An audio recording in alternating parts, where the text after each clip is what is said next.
turned around and now he does this weird shit. He does. He's weird. But we're live. Look at that. We're back. Oh, boy. We are live and on the Twitch, doing the Twitchy stuff. Hey, chat. We're here, finally. A little bit late, but that was kind of through technological difficulties and me chasing the cat outside because he was being an ass. But we are here for some more D&D goodness. Speaking of D&D, before we kick off tonight, the next playtest material is available on D&D Beyond.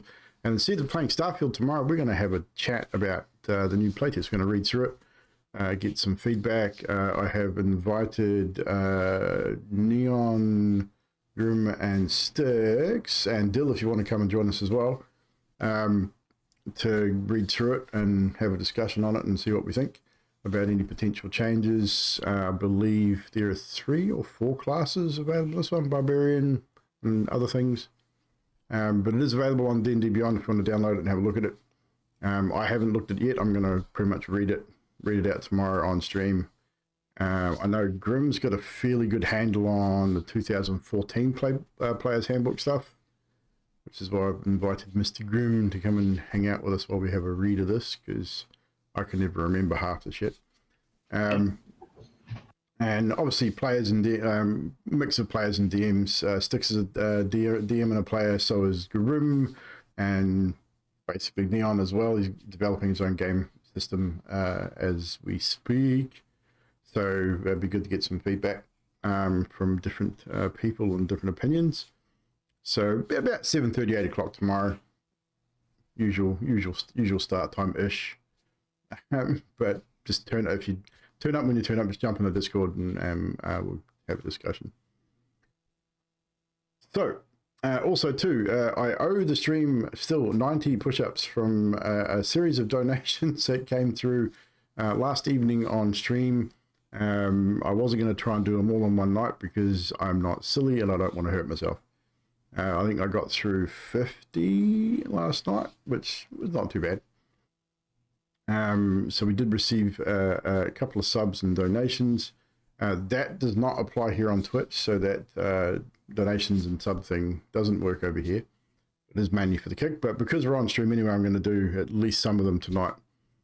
Before probably not before we start, at the end of the stream. Remind me, I'll whip through and do at least 20. It may not, maybe 25. There we go. But don't let me forget that I need to do that at the end of the stream. That'll be part of the stream ending thing. Nutty is not with us this evening. She is at work. She will probably not be able to make many Fridays through the next month or so, but coming into November, she will be available for every Friday that we play, which will be good. She's finally streamlined her roster, and her boss has actually agreed to allow her to work Sunday to Thursday. So they'll have every Friday, Saturday off, which will be good because I can plan some one-shots and stuff for Saturdays, which Nutty better get herself involved in as well, which I know she's looking forward to because she loves D&D almost as much as I do, and she doesn't get to play anywhere near as much as she wants to, so that'll be cool. Righty-ho then. Failing that, it is now time to kick off this. Why am I not hearing any audio? That's what I want to know. Ah, because it's paused. That's why. I don't know why it was paused, but it was paused. That was weird. Anywho, now I can hear it. So, last we left off, all of you except Jane had just returned from Beachburton, where you had aided the Cabell family dealing with a little devil problem, shall we call it? Little problem of the devil kind. Back to Trollskull Alley, where you pretty much now are the owners of the Trollskull Inn. It is well underway with the renovations, which Jane has been overseeing. The odd occurrences over the last few days, or last couple of 3 days, have been frequent. The breaking of dishes and the whispers from the shadows. A little while after you'd arrived back at the inn, one of the workers runs screaming from the cellar. Droplet takes off without a word, as usual, and heads to the cellar. Spends a little bit of time down there. I mean, most of you followed. Xerxes instead wanders upstairs to try and confirm his suspicions. While upstairs, Xerxes gains some information which he shares with the rest of you, and now you know you definitely have a spirit of sorts trapped in the inn with you. And he seems more than happy with your intention to... Botrix official? What is that on my freaking Twitch channel? Weird. Anywho, seemed more than happy with the decision that you've made to try and track down why they were killed, perhaps, and find out some information. And your intention to help instead of hinder. Elliot discovers he now has some sort of connection with Dags, and is unnerved by the increasing presence of his patron. Also, it seems that you are being watched by more than just the Xanathar Guild. Seems now the Bregan D'aerthe also has eyes upon the new owners of the Troll Skull Inn, along with Zentrum as well, it seems. Eventually you retire to respective rooms for the evening. This is where we rejoin you now, as most of you have probably started to slumber. One of you, however, is still awake, pondering things he'd seen from his window, and things he'd seen from the office window earlier also. Dags, you are still awake. What is running through Dags' mind right now? Dags is trying to find, think of exactly the face and just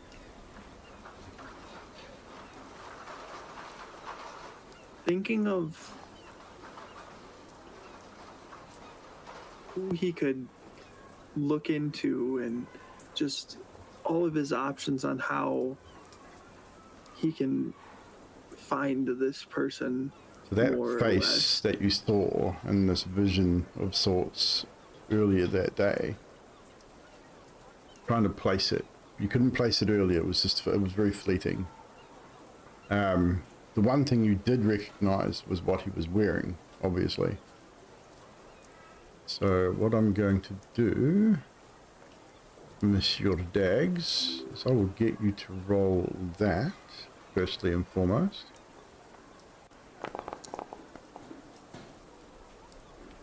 With a dirty 20. Well done. You pace backwards and forwards from the window. Yes, you have, I believe, how many of just the one? Carried over from last week? This one, yep. So bear that in mind. You guys can choose who gets to use it, by the way. So you pace backwards and forwards, just racking your brain, trying to figure out who is this person? I've seen this face before. I swear I have. I know this face. And then you stop in your tracks, stop pacing, you stop, and you just almost stand to complete attention without even realizing. And it just pops into your mind. He was with Lidlum. You've seen him with Lidlum before. Definitely. But then you think, but he was the one that sent me here because he said he knew where it was. So then why would you're starting to sort of question maybe where Ludland's loyalties lie, perhaps. But that instant sort of recognition, you've seen him deal with Ludland outside of Waterdeep on at least one occasion, maybe a few. That's why that face, it just took you a while to place it. What do you do with that information? It's up to you, of course. But that realization just comes to you in that moment.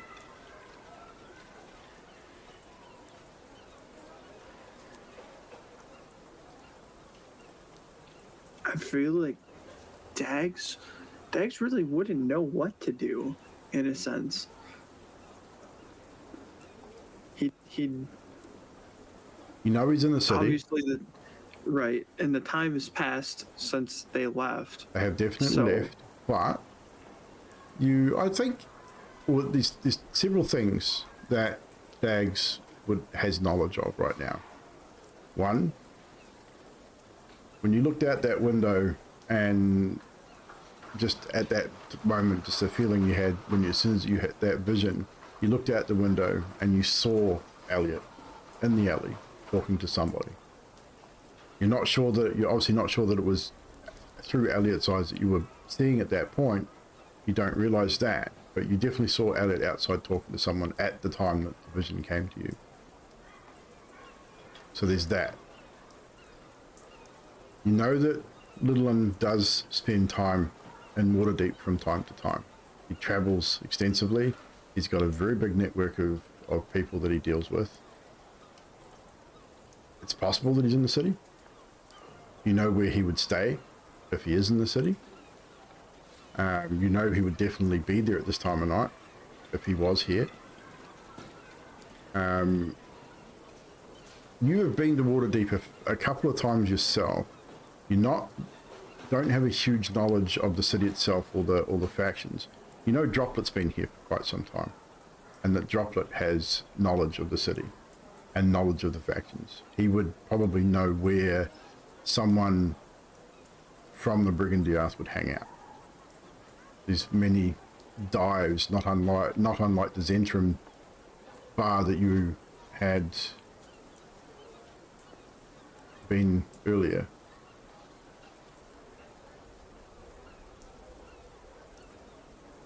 What is that shit?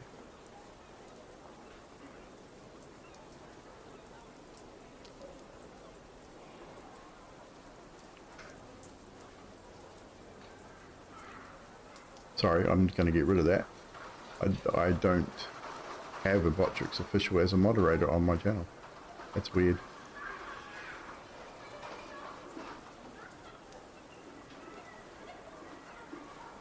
So, it is up to you what you do in this moment. Do you decide to go talk to someone, or are you going to leave it? You're going to go head to bed?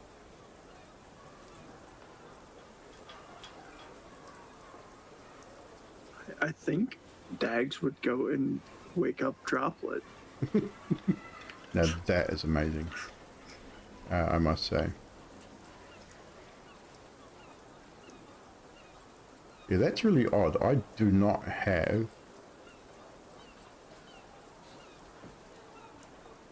Okay, that's a weird thing. Sorry guys, that just threw me just a bit.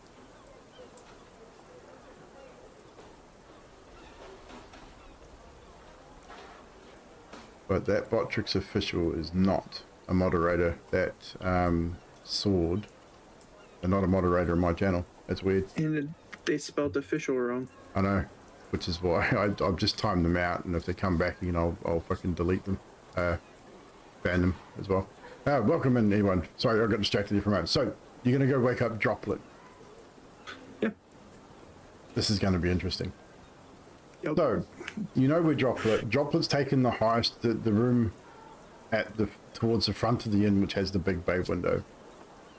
You still wearing your armor. You hadn't even got to a point where you've taken your armor off.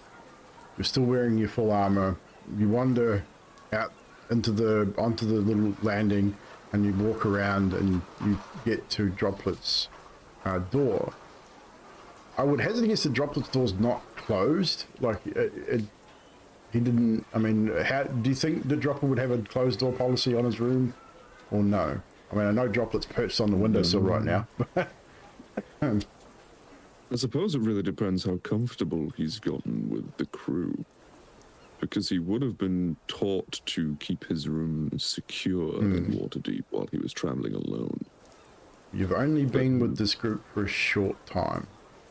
Yeah. He probably has shut and secured the door if it has a latch. All the doors have their own locking latches, so the door is closed. I mean, you're not sure. I mean, until you try it, you're not sure that it is secured or not. But as you approach it, the door is closed. Dags would knock, assuming that Droplet is asleep. So, how loudly does one knock? Is it a soft knock to begin with, or?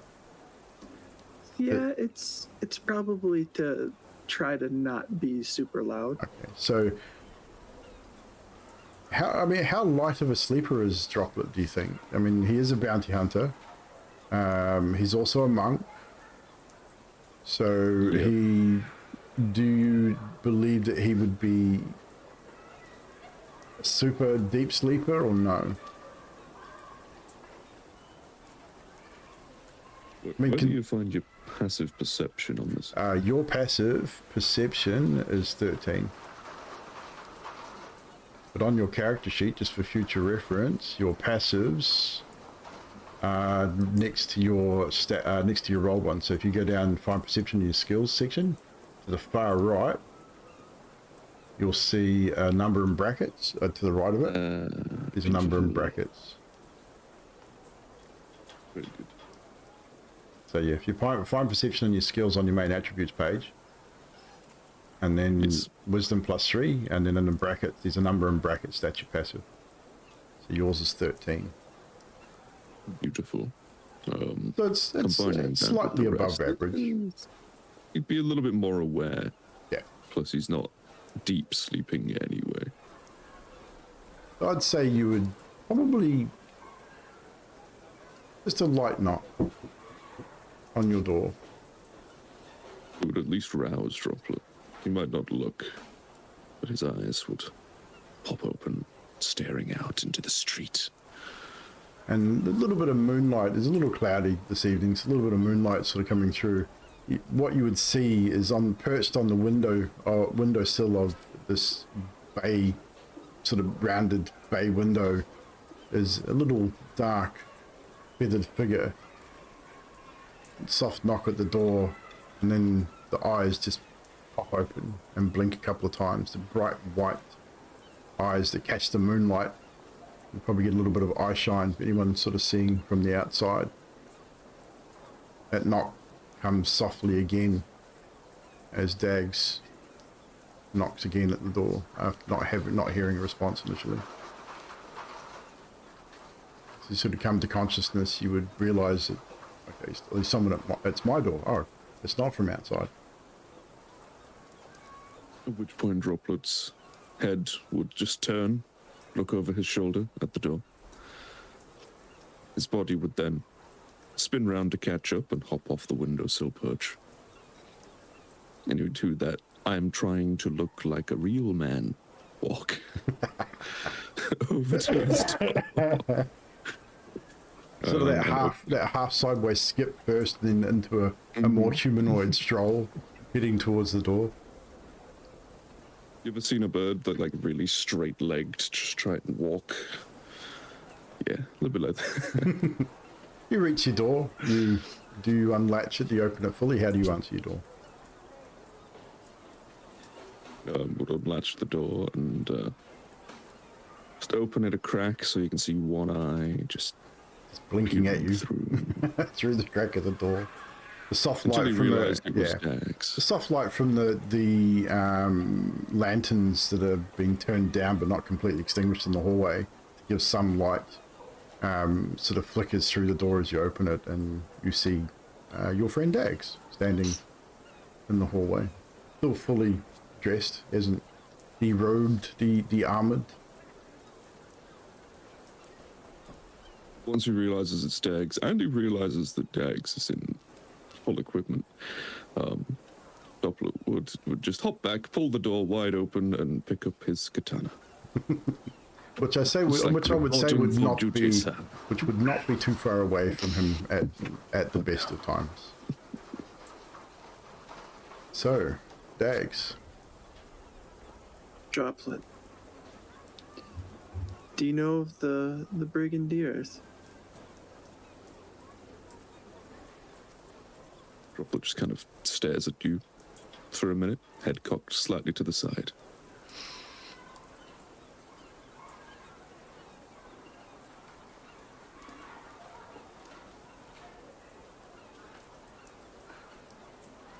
As if awaiting more information.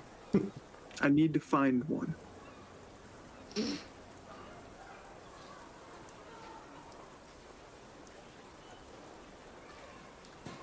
So he sort of looks around a little bit towards the ground.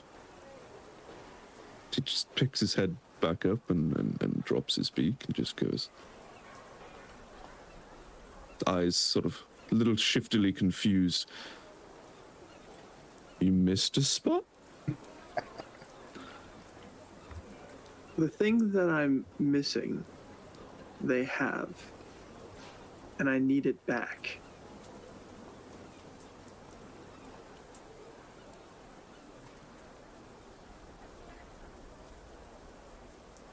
This is his little birdie head bob.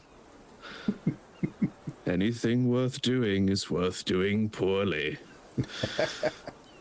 Of course.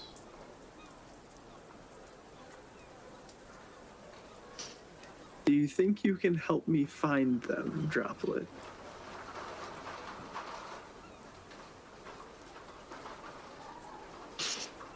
If so, we should go now.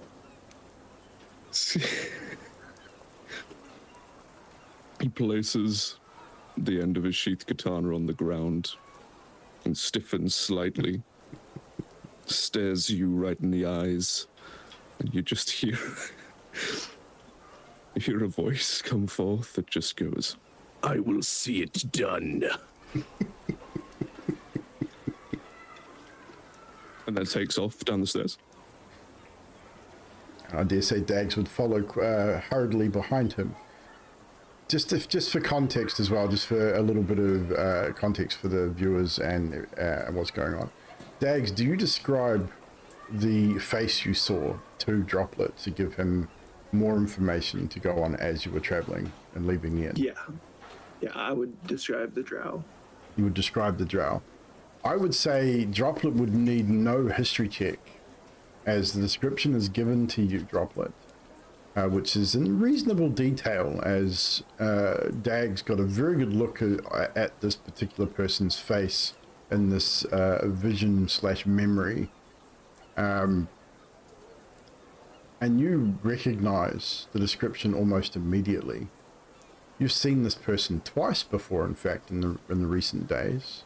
The first time on the street, following you and your companions to the yawning portal. The second time that evening, that very same evening that you spied them in the streets, sitting in the yawning portal watching Dags, specifically. So you definitely now have this person's face in your mind as well. Now what we will get you to do, Mr. Droplet, is we will get you to roll a quick history check to see how well you remember the haunts of the Bregan D'aerthe here in Waterdeep. You have been here for a year. You have done a lot of work for different factions. You've worked for most of the factions here in Waterdeep, in fact. You've done a little bit of work for the Harpers, for the Zentrum, Xanathar Guild on occasion, although probably with the Xanathar Guild was with a little disdain. You're not really into the murder business, but it paid well. And you've definitely worked with the Bregan D'aerthe on occasion. That is a 16 for those that cannot see in chat. Yes, it hasn't scrolled down enough. So that was a 16. With a 16, Droplet, you are aware of 2 or 3 such places where the Bregan D'aerthe hang and drink in reasonable proximity to Troll Skull. It will take you probably about 45 minutes to an hour to get to the first one, which is a few streets over on Shield Street. From Troll Skull, you head down Delzoran Street, one of the main streets. You guys keep a pretty good pace. Droplet is not moving slowly. Dags, you are quite able to keep up to him. You're pretty nimble yourself. You're no stranger to running or walking quickly. Every sub 100 bits gives an advantage to the players, Chad. So you wanna Would it be prudent to take the roof? You could indeed. If you guys wanted to take rooftops, I would say you're both most dexterous enough to be able to scale rooftops and run the rooftops. The buildings are very built up here.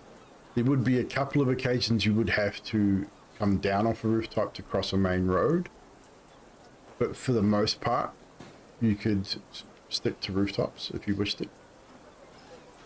Depends how dangerous would Droplet remember these people to be. The Bregan D'aerthe are not people to be trifled with, just like any faction here in Waterdeep. They are more into, more likely, basic larceny, like robberies and thefts and heists and things like that. Not really a murderous bunch, but they're not incapable of defending themselves and being the brutes that they need to be.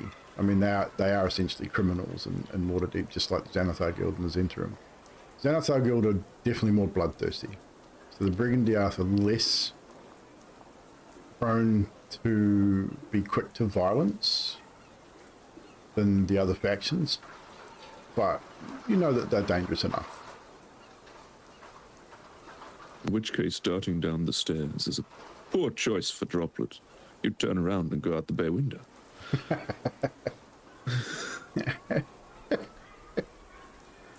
So, following Droplet, Dags, again, I'm not going to make you guys roll for this. Like, you guys are both, you're a rogue / ranger. You're a monk. You guys have got the skills. You out onto the rooftops and you start heading in the direction northward. Then you turn westward, following the rooftops, staying in the shadows as much as possible. It is, like I say, it's a little bit of cloud cover, but there is a sort of 3/4 moon that has that occasional sort of brightness as the moon is come out from behind the clouds.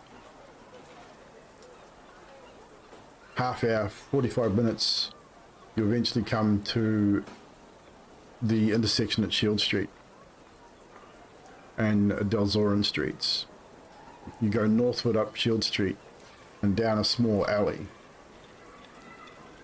As you sitting now perched upon the rooftops, across from you both is a small single storage structure. A couple of small windows in the front, single door. You can see that it's got makeshift sacking curtains over the windows, so you can see the soft light sort of shining through. From your position, you can hear the laughter and the clinking of cups. You know that there's a certain amount of merriment being had inside this establishment. Sounds like, from your position, Droplet, I would say you could probably get an easy rough estimate of approximately 6, maybe 7, possibly 8 people inside. Kind of hard to tell from where you are, but just the different voices that you listen to, as Droplet is most susceptible to listening to voices and distinct patterns and voices. So you sit there and listen for a while and try and get a sense for how many different voices you can hear in between the laughter and the roars. Like, you can hear a joke being told, and then the whole place just erupts in drunken laughter. I would say that Droplet would understand that they've been at this for some time as well. The speech is somewhat slurred. on occasion, maybe one or two of them not as much as the others. Dags, you can also hear this as well, and your observations of Droplet, he is intently watching and listening. Would Droplet be able to discern if any of these voices are similar to the voice he heard while stalking the two down the street? Ah, indeed, you have heard this man's voice. I would For context, say, I've got, mustn't let him find it. Find out where he's going. yes, He you've told heard us his just to voice follow him. quite clearly, and you were able to mimic him. Roll a perception check, and this will be with advantage, because you do have the knowledge of this man's voice. That would be an 18. With an 18, you listen. You listen for that specific tone, the cadence of the voice, and initially you don't hear it, and then you hear, "I'll be back in a minute. I've got to go for a piss," and you recognize it almost instantly.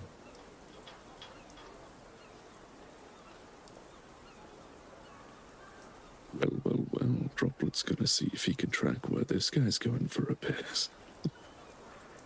You wait, see what happens.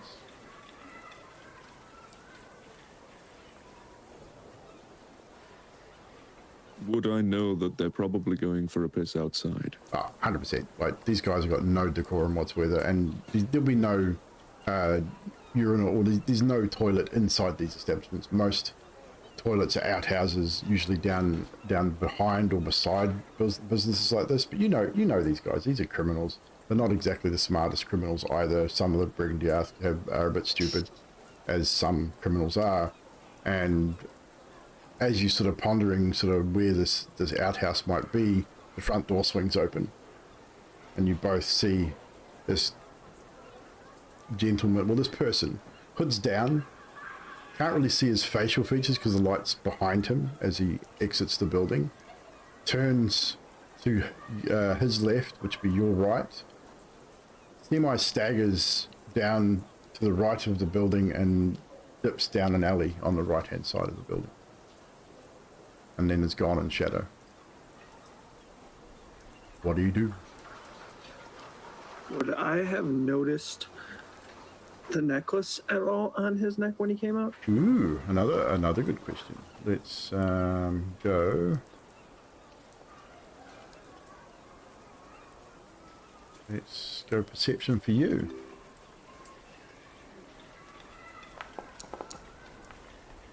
Ooh, a good roll. 23. As he turns and starts heading down towards the alley, the light hits the necklace that he's wearing around his neck, and your eyes fixate on it. You'd recognize that anywhere, even from this distance, even in the night sky. It's just the light that just shines on it.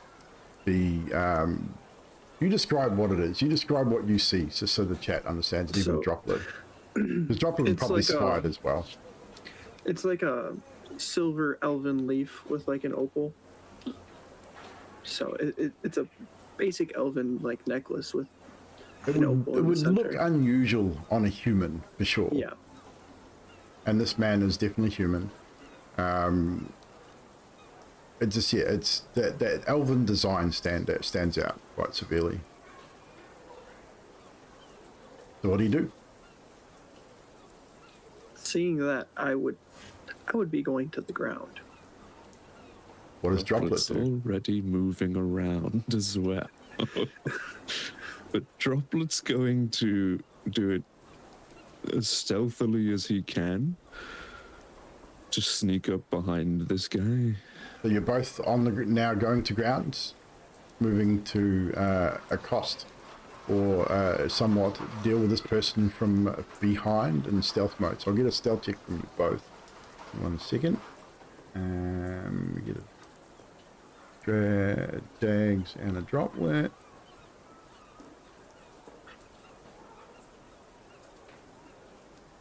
And we will get a stealth roll from you both.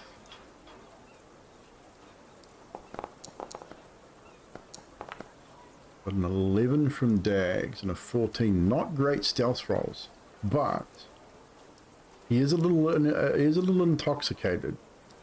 So his passive perception is a little lower than usual. He staggers forward down the alley. You guys both quietly as you can come down off the roof, down a few crates and out onto this narrow alley. Dags, your foot catches a basket or something on top of one of these crates and it tumbles and falls. You duck into a shadow, as does Droplet when he hears it. And this guy, as he sort of turns halfway over his shoulder, huh? Bloody cats. I use a reaction. I would like to use a reaction there for Droplet to just mimic your personal cat's cry. Meow. It just does that a couple of times and starts to try and throw his voice down the alley away from the guy. Absolutely perfect. He sort of turns, and the moment he hears Droplet make that little feline cry, if you will, and he sort of turns and mutters, "Fucking cats," and carries on, sort of staggering down the hallway, down the alleyway. And about halfway down, he stops, puts his hand on the wall. You can see he's definitely had a bit to drink. Starts fumbling at his pants, and then you hear the distinct sound of a man urinating against a clay wall. So as far as you're both aware, he has no idea that you're there. I would like, if possible, to try to throw Droplet's voice to the other side of the gent this time, as best he can, to try and create that low, devilish howl of the distant wolf from Cabal Manor. Ah, okie dokie then. I think we need a performance check for this one. Mr. Droplet.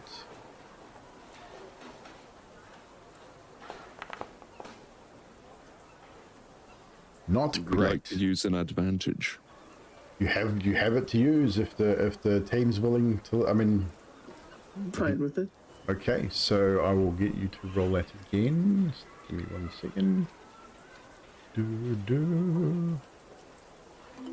Re-roll that. That is worse. It's a 2! So your new roll will stand. You attempt to let out the devilish howl of the hellhound that you had encountered at Cabal Manor. Not only does it not, you don't throw your voice effectively to move this guy in that direction, it almost sounds like a strangled cat coming from your direction. Luckily for you, because you've already made a cat noise and this guy's pretty drunk, he doesn't even seem phased by it. Obviously plenty of stray cats in this alley. Carries on. I would say, Dags, you probably stop dead still as Droplet makes this noise, this weird fucking noise. As you guys are now probably within maybe 12 or 15 feet of this guy. So What is Dags doing? Dags is going to try to get within 10 feet of him and attempt to cast Prestidigitation. You sure? Are you sure? Well, attempt to cast Prestidigitation Okay. to What is the intention with prestidigitation?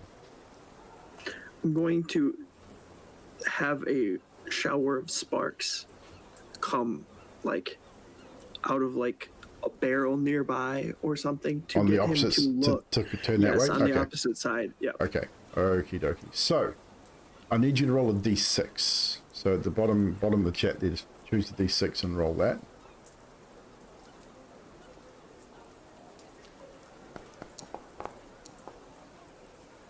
For the first time since Dags has been attempting to cast a proper spell, maybe it's the presence of the focus, so close, within your reach.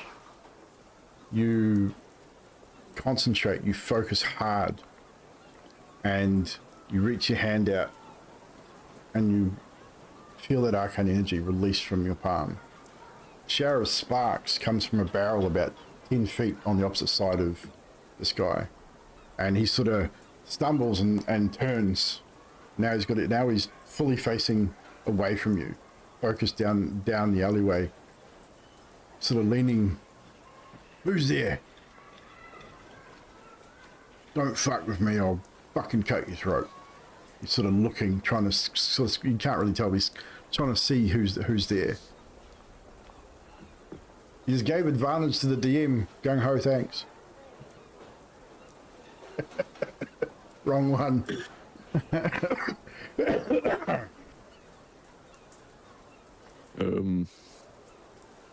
Seeing this opportunity, Excuse me. Sorry. and as being, within only so many feet away, it's almost within arm's reach, and hearing the threat from the drunken man, I would like Droplet to dart in, draw his katana, hold it to the man's throat from behind, and say, "Oi, don't fuck with me. I'll cut your throat." I'll give you guys a movement together here. So, Dags, you've quickly cast the spell. It's worked. He's turned away from you. You're now seeing Droplets just darting forward at pace. What are you doing to aid him in this particular situation? What are you going to do? I would move in as well, Okay. and I would pull the guy's pants down. They're kind his ankles. of already down part way. But okay, easily enough done. So you both shoot forward. Katana up to his throat. How tall is Droplet? It's 5 foot. 5 foot. You'd have to go up on a bit of an angle. I mean, the katana's long enough. Yeah. I'm not like you definitely. The katana's long enough to get the tip of the blade to his throat easily enough. I just love how ridiculous this will look because he is so small. Because like, you literally, the blade goes up and it's up on a pretty wicked angle to get to his neck because he's about 6'2". So you sort of, the blade goes up, the tip of it does reach his neck, and you're pressing it in hard enough again that he can feel that the sharpness of that blade against his throat. He knows that he's not stupid. He may be a bit drunk, but he's not silly either. He stiffens up as the blade touches his neck.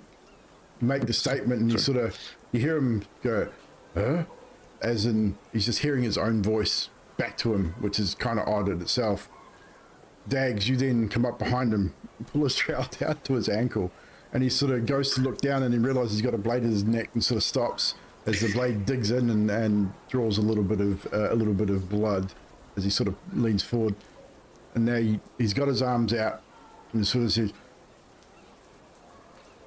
"You got no idea who you're messing with. I suggest you just fuck off before I call out for help." And when he says call out for help, I'd like to use the blunt end of my dagger, base of the head, just. Roll a strength check for me. Just a straight This strength. guy is about to die.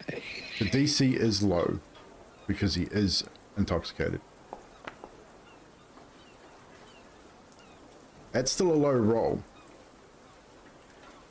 You clock him in the base of the skull with the handle of your dagger, and you feel him drop forward. Not good with a sword at his throat. It wasn't like super hard, but as you do so, his head sort of moves forward, and then all you hear is as unfortunately Droplet, as you held your blade quite rigidly at his neck, he moves forward.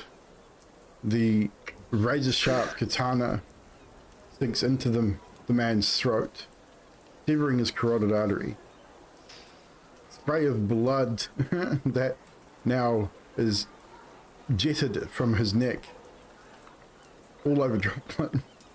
Just a massive spurt as you realize what's happened, Droplet, and you remove the katana, severing that artery completely. Hands instantly go to his throat. He can't call out because the blade would have sunk about an inch into his neck, probably piercing his vocal box. He drops to his knees and then drops forward, unmoving.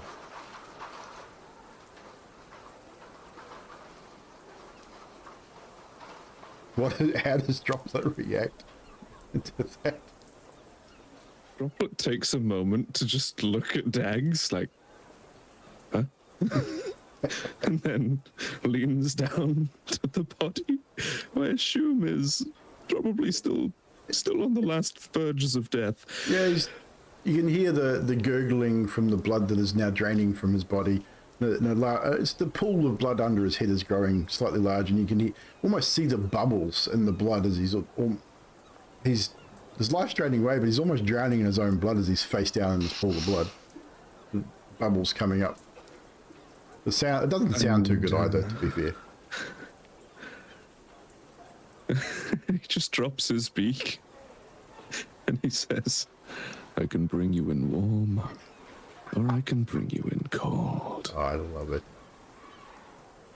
You missed a spark. And also try and roll the guy over so we can get the necklace thing that we're after. The thing we came here for. Yeah, easily enough done. Yeah. You're able to roll them over pretty easily. And Dags, you do see your necklace. The necklace that belongs to you.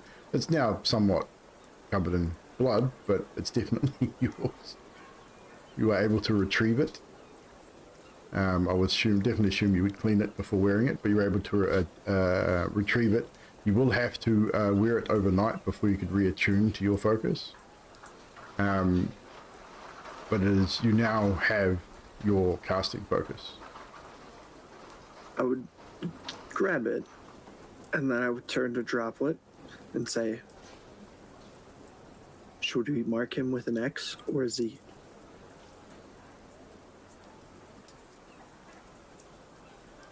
Droplet's wondering.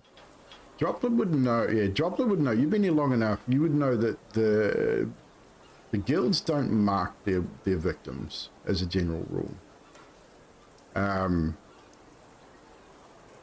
But there's also a war going on between the factions right now. So the fact that a known Bregan D'aerthe soldier is found dead in an alley with his throat cut, it's not going to raise too many eyebrows. Droplet is also wondering if there is a bounty on Bregan D'aerthe members. Right. Not at this moment. No, I would say no. You would have to check with one of the local magistrates or one of the local area sergeants to know for sure, but not that you're aware of. Yes, Droplet, in which case, would simply turn to Dags, motion to his recovered focus, and then motion back towards the safety of the inn, and start finding his way back up to a rooftop, I think. Easily enough done. Like I said, it's going to take you about that same length of time to get back, maybe an hour or so, as you're probably not going to be moving as quickly. Eventually you do make it back to the inn.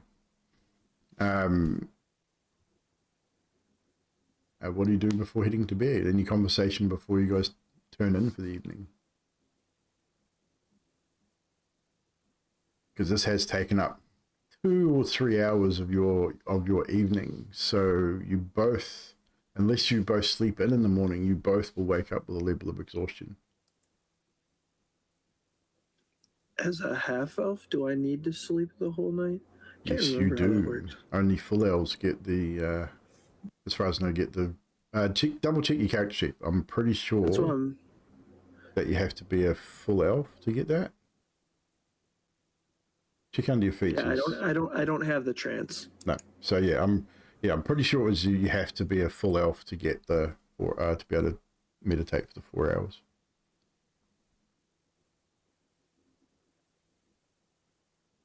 I mean, you can just sleep in. I mean, it's up to you. Yeah.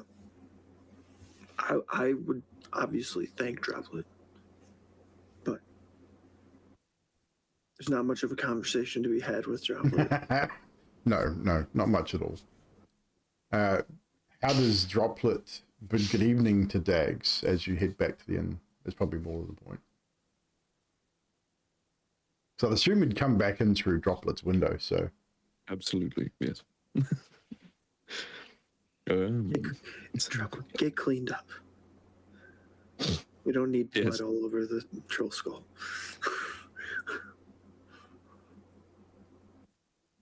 If we left a wonderful blood trail from this corpse all the way home. I would say you're smart enough not to do that. Droplet definitely. Dags in the moment may not have been, but Droplet is reasonably able to cover his tracks. He's intelligent enough, I think.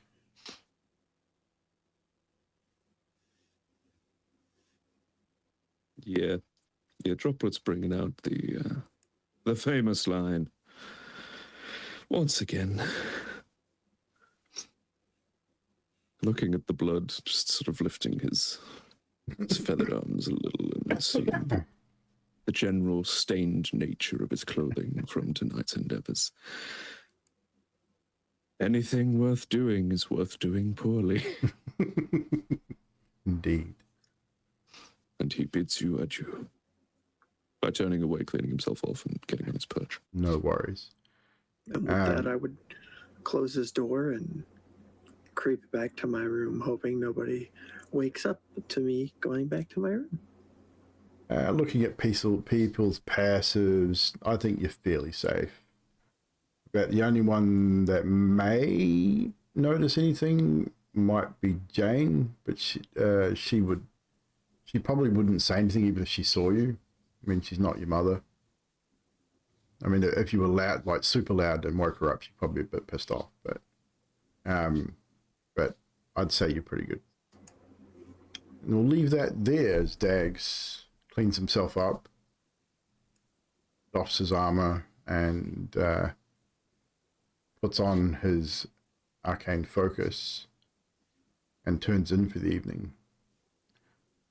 The next morning, as the sun rises, the first lot of workmen start to arrive, which does get loud very quickly and very early.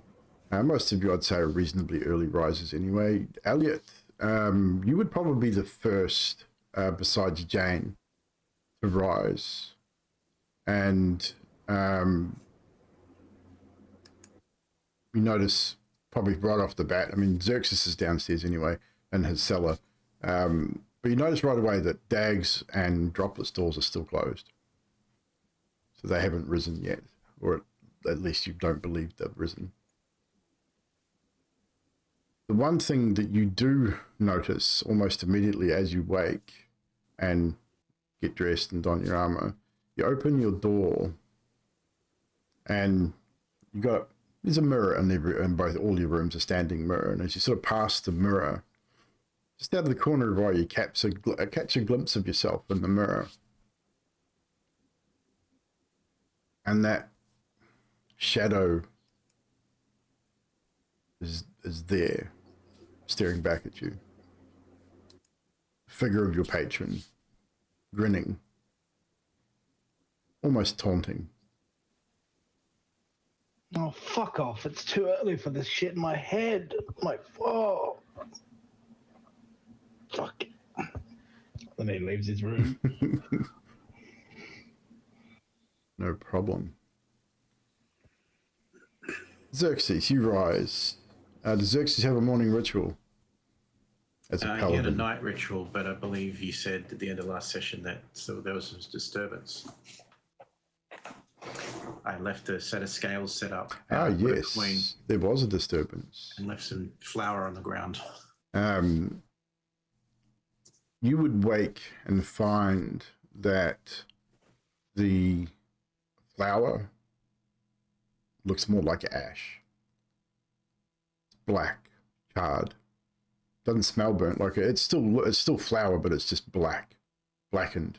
doesn't smell like it's burnt. Scale is strewn across the floor.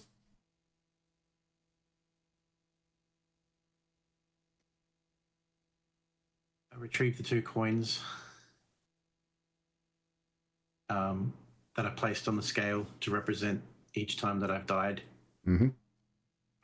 Put them back in my pocket. Gently pick up the plates and stack them just on top of each other. Well, I guess that's the answer. I don't know what it means, though. Do you leave. clean it up, or do you leave it as it is? I leave it as it is for now. Okay. No problem. You come up from the basement, find yourself some food. There's workmen around the place. Past Jane as she's heading out the door.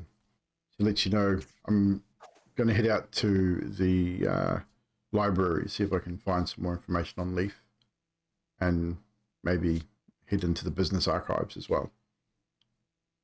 I'll be gone pretty much all day. And she takes off and leaves the building. Workmen are still buzzing around the place, starting their day's work.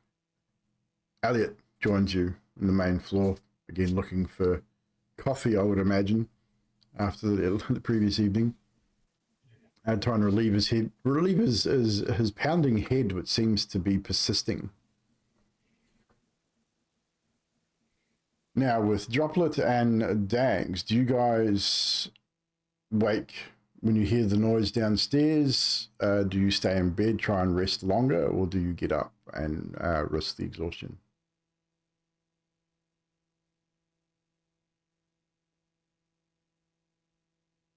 Droplet would sleep as long as he feels he needed to, unless somebody came to get him. Okay.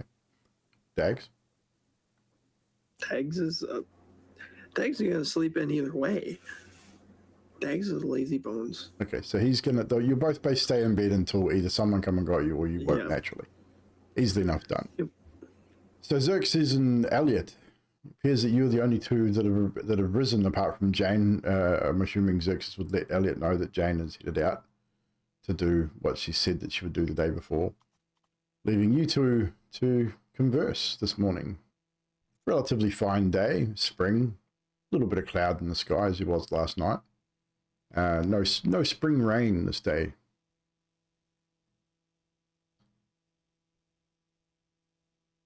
Xerxes looks over without really turning his face towards Elliot and just says, "Morning." It is definitely that time of the day.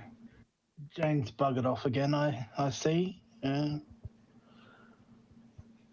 bound to get into trouble every time when she's gone. Well, if she finds something else about Leaf, then that may be worth it. Oh yeah, that was a thing, wasn't it? And as you mentioned Leaf's name, Elliot, a piping hot cup of coffee is placed in front of you, seemingly by invisible hands. I could live with this.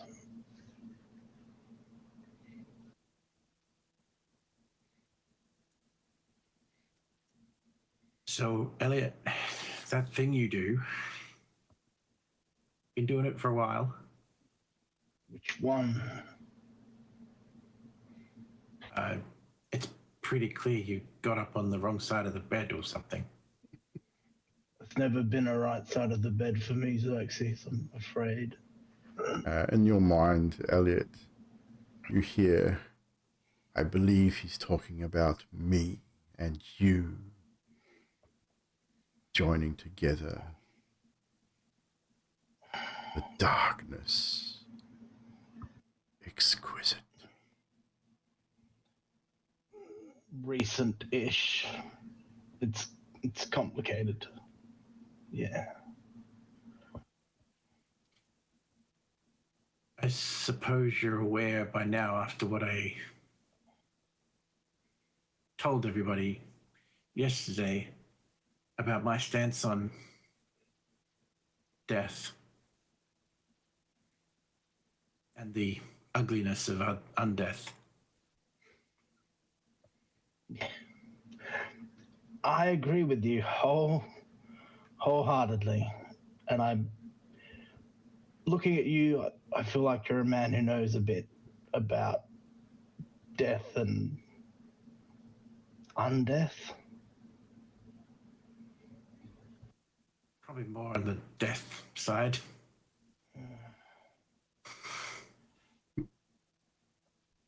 Not many people keep going after, well, I don't want to be, no, actually, I usually am quite rude, but that's a lot you've got going on there. Well, the way my master sees it is that death has a place in the circle of life. But truth be told, undeath is an abomination. And it is my duty to put a swift end to it. Your patron, you feel your patron grow angry, and he seethes within you, urging you to lash out. Elliot just like has this really wry smile on his face at the fact that he's perturbed. But there will be that part of him that kind of wants to lash out too, obviously. I'm going to get you to roll a wisdom save here, Elliot. Just quickly for me. Mm-hmm.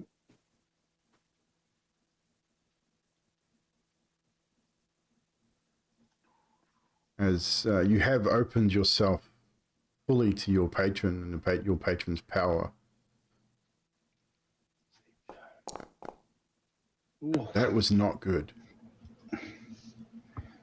What's your AC, Xerxes? 18. This may not make any difference whatsoever. So what I'll get you to do is roll a d20 and add your strength.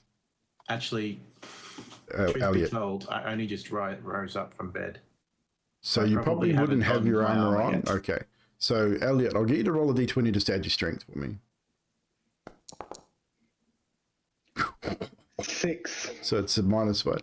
So even with a 6, you just instinctively, without even thinking, your hand or your arm reaches out and you pop Xerxes in the chin. Xerxes, you're quick enough that you just, for some reason, you instinctively just see this coming, and you just rock backwards in your chair, and narrowly missing your chin is this large tiefling fist. I backhand him. What is your AC, Elliot? 14. It is 14, because you were wearing light armor, aren't you? So you would have got up, and you normally would put your armor and everything on. Yeah. Before you rose. So Xerxes, again, d20 plus your strength.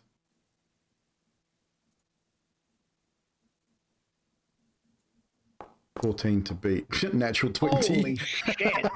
And I have damn. And I have a +3 in strength, so it's a 23. A nat 20. Let's get some nat 20s in the chat, guys. A natural 20. Send you back to bed. As you release this sort of quick right, Elliot, you miss, and you sort of it leaves you kind of exposed, and you just get a backhander from Xerxes as he leans forward, splitting your lip open. Xerxes, let me check something here. Do you have an unarmed strike? You do. What is your unarmed strike? So it's damage equal to one plus your strength modifier. So you take 4 damage. 4 bludgeoning damage as you are rocked backwards in your chair. Doesn't send you off your chair, but it's a solid backhand. splitting your lip, and like literally sitting you back in your chair. Your patron kind of lets out a little chuckle, and I feel like you're gonna have to make another wisdom save. Your patron's going to retaliate 100%.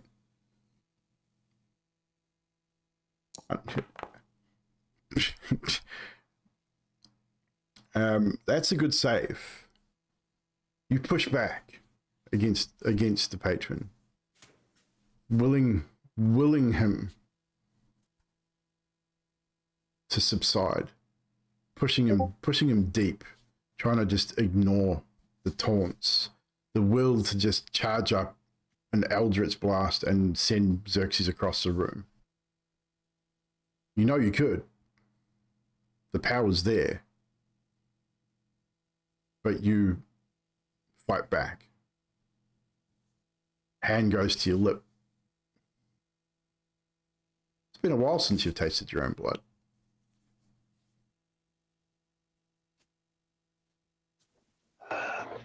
Not much for my well-being, this. And he sort of rolls his eyes up as if he's like looking up at it, and he's like, I apologize. Oh, fuck. I hold out my hand to shake. And he like puts out his other hand like as quickly as he can, because part of him knows that's going to piss off. And I shake it and release 4 points of lay on hands. I knew that was coming.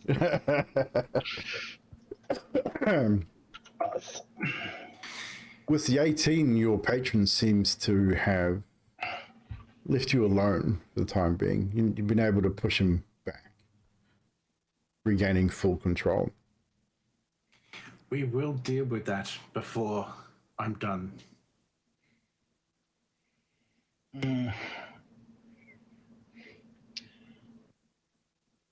I hope so. In some respects, you have a master, you say? My god. Kellamvul. God of death.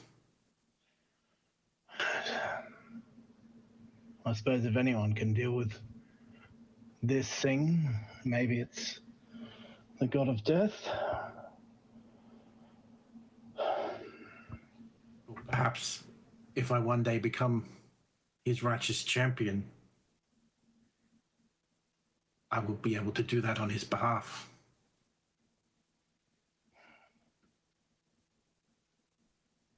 Interesting. The bird and the boy. Not that it's not loud enough around here already, but their absence. It's weird. What time have we got? He looks at his non-existent sundial watch. Not existent. But it's still relatively early. You guys have only been up maybe half an hour at most. I will get both Dags and Droplet to make a save for me. Just to see if they can remain asleep. What could the save be? Would have to be a wisdom. Or a constitution. Make it a constitution. I'll get you both to make a con save. You both managed to stay asleep through the hammering and the sawing and the things that carry on for the next hour or so.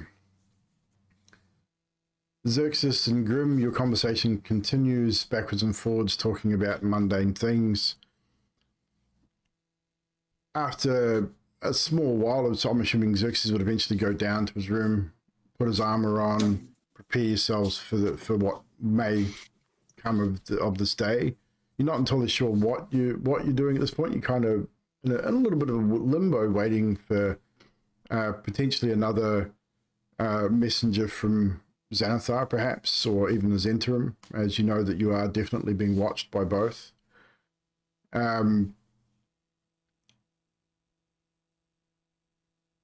when all of a sudden, from somewhere out in the alley, a massive explosion just rocks the building.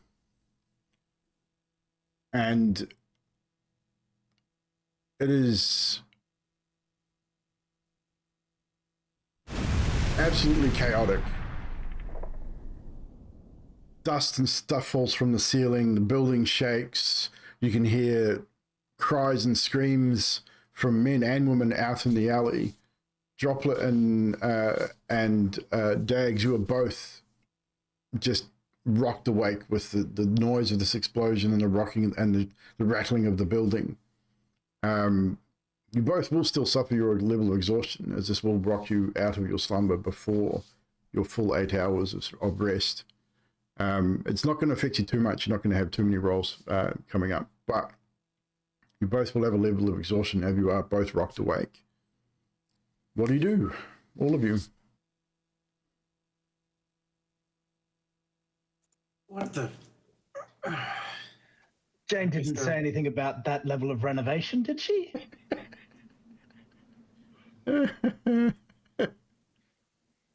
Oh, shit. No. Is the roof still on? Yeah, how bad did that rock the building? It shook hard. I mean, you're on the window, so you got a fairly good grip on your perch, I'd say. But it was like a quick, sharp jolt. Imagine a large clap of thunder directly above your house, just slightly more violent. Striking the sound barrier. Yeah, plane flying more over. or less. Yeah, just a little bit more violent than that, but enough to shake you awake. 100%. Droplet, specifically you, because from where you're seated on your window perch, you can see the alley, and as your eyes are shot open with this loud, obnoxious sound that's just breached your ears, probably popping your eardrums in the process, just that noise. You look down and you can see almost a small mushroom cloud down the alley, flames and smoke spewing out from a building. You can also see the scattering of dead bodies in the street from your position. People are scattering in all directions. Within moments, you just see what you believe to be a couple of Xanathar Guild scarper into an alley, a couple of Zentrum. Like you recognize the way that most of them dress, and they're disappearing. They don't want to borrow this. They're gone. Several different people disappearing down alleys, sort of trying to avoid whatever this is. But there's just a massive billowing of smoke and flame from a building, probably about 7 or 8 buildings down from the inn in Troll Skull Alley. Well, Droplet's picked up his katana, and it's something similar to the events of last night in the way he darts out the window and makes his way over towards the kerfuffle. No problem. Dags, we'll switch to you. You are rocked from your slumber with this enormous explosion and the rocking of the building. Probably sit up in bed like, the fuck happened here? Like, and he'd probably just go to his door and like. As you open the door, you would hear the workers from downstairs sort of, they're rushing out to the street to see what had happened. Like everyone's sort of moving quickly out to the street to see what this possibly could have been. So all you hear is people sort of like the murmuring of voices. What the fuck was that? Let's go see. Oh look, smoke and fire, and you just get all these voices, the different things being said. Xerxes and Elliot, obviously your conversation was interrupted with this explosion. You'd probably hear Dags' door fly open and come out and sort of literally exclaim, "What the fuck was that?" from upstairs. You don't hear from Droplet. Droplet's gone. You guys would not know what has happened to Droplet at this point. But what are we doing, Xerxes and Elliot? I just turn and look back at Elliot and go, "You coming?" Where the fuck is the bird? Oh. Keep an eye on the fucking bird. All right, let's go. Do you call out to Dags as you head out? He stops for a brief minute, and then he calls out for Droplet first, Yeah. and then Dags. You get no response from Droplet. Dags, you hear Elliot call up from downstairs. How high is the balcony? It's a single floor, so you're looking 12, 14 feet. It's a story. I'd basically like half slide down the railing, drop to the floor, like part Do you of the grab way. your armor, or do you go without it? No armor. No armor. I'd have Note, my daggers. Yeah, take note of your AC. Yeah, take note of your AC without your armor on. Easily enough done. As you all head out into the alley, and as you breach the front door of the Trollskull Manor, you turn to your right, looking down the alley. You would see Droplet out onto the rooftop, darting across the rooftop, sort of heading down towards this large billowing of black smoke. As you start all now heading in that direction, Droplet, you would get there first. There, people just are now in the streets looking, trying to see what had happened. You see an elderly female woman just looking, sort of trying to sort of figure out what's going on. None that you recognize. You see two cloaked human males, clad in leather armor and with sheathed longswords. You recognize them both as Zentarum. They're both definitely, with the way that they're dressed, the way their armor is kept, that they're both Zentarum foot soldiers. Two female humans and one male half-elf dressed in plain clothes. Seem to be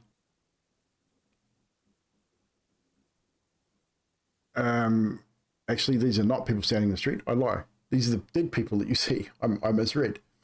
So the first is an elderly woman, dressed in shabbily, sort of, you can tell she's probably not of wealth. Two dead Zentarum soldiers. Two female humans and a half-elf male dressed in plain clothing. Kind of hard to tell what sort of background. One male gnome wearing a burned cloak and clutching a dagger in one hand. Two female halflings. Looks like instruments strewn across from where they are, and two other male halflings dressed in almost a costume type thing. You would definitely see them as either a bards or a dance group, perhaps. They may have been performing in the alley at the time, all lying in the street in different states of burn. Like they're all, most of the corpses are burnt.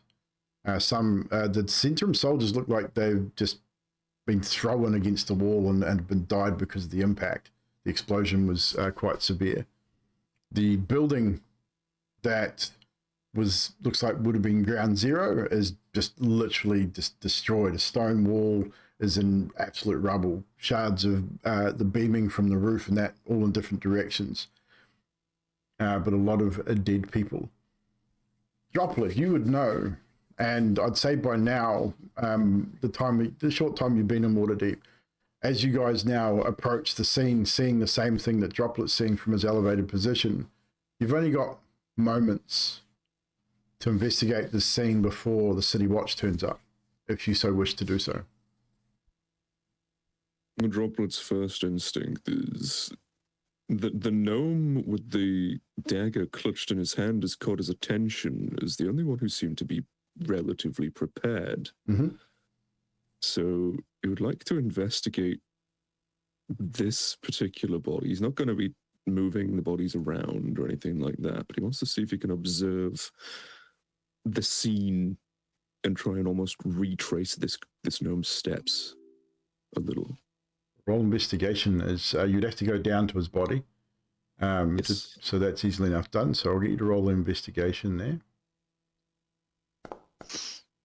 That is not good. That is not good. Droplet's tired. I would allow the rest of you now to join Droplet as Droplet sort of drops down. Droplet showing particular interest in this particular gnome.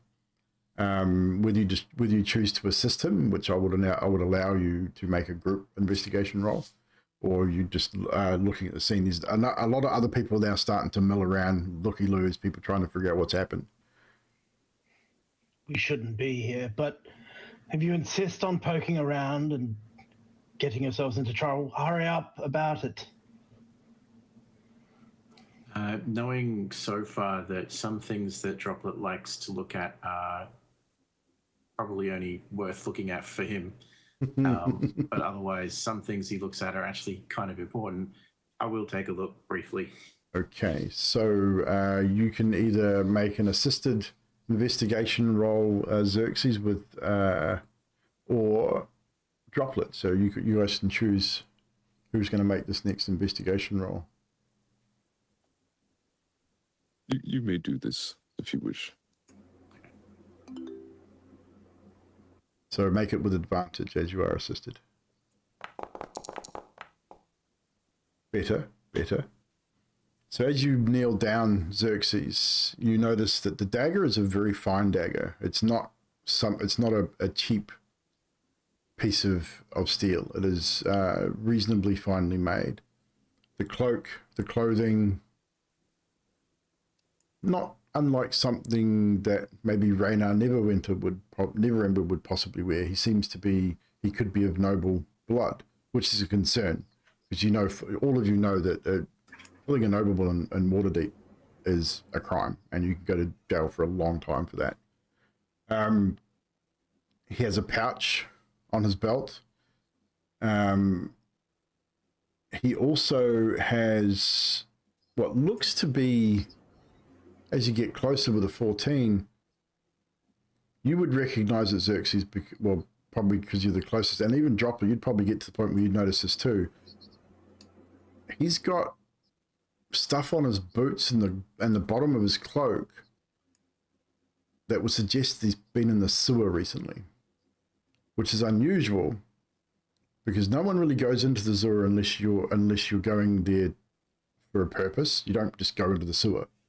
There's got to be a reason for it. I mean, your reason was to catch up with Xanathar's guild. So there's every possibility that he is possibly working for the Xanathar guild, was running from the Xanathar guild, but he's definitely been in the sewer recently. Do you investigate further? You've got minutes before the City Watch turn up and shut the scene down.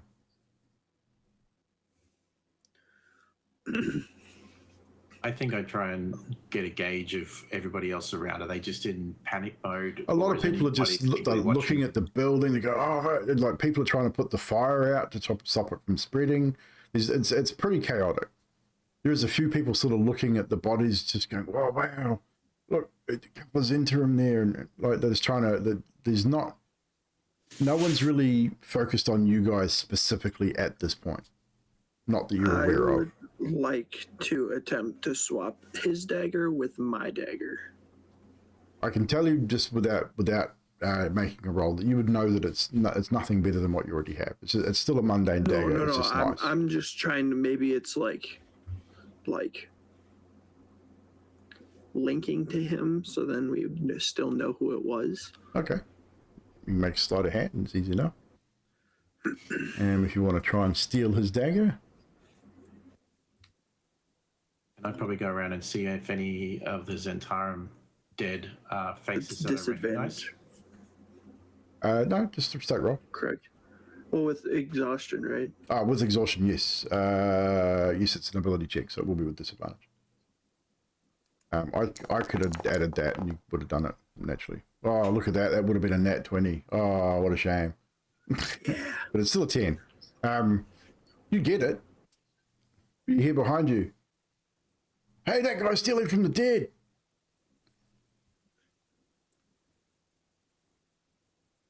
Quick, get the guard. I'm just looking over the knife. So. Do you put it back? Yeah. Or do you take At that point, yeah. At that point, yeah. If I get caught, of course. You place it back, sort of looking back over your shoulder, and you see an older gentleman, just like hard out watching you now. Like he's solely focused on you. Xerxes, as you get up and start moving towards the Zentrum, you obviously, one of the dead humans has the black winged snake, the symbol of the Black Network, tattooed on his forearm. I mean, it's pretty obvious that he's definitely a Zentrum. As I go over the dead bodies as well, I will say a quiet under my breath prayer that's a matter of words long, not too long. No worries. Just as a way of sending them off.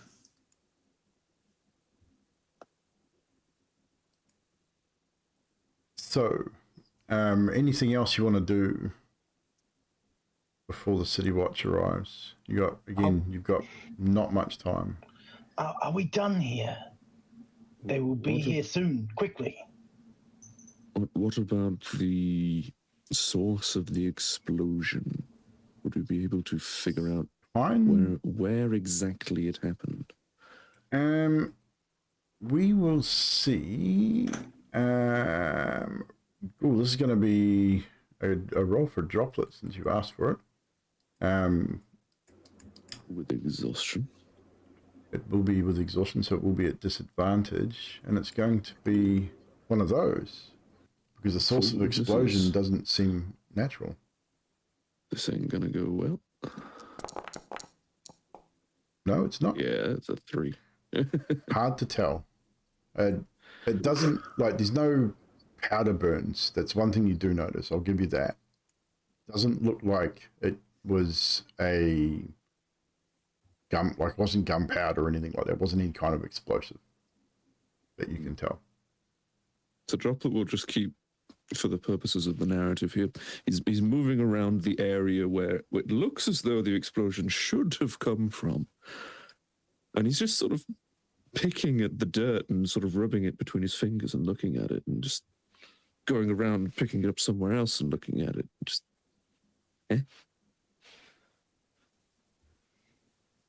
What is Elliot doing? We've got to go. And then, is what Droplet's looking at, is it interesting? Like, does it look...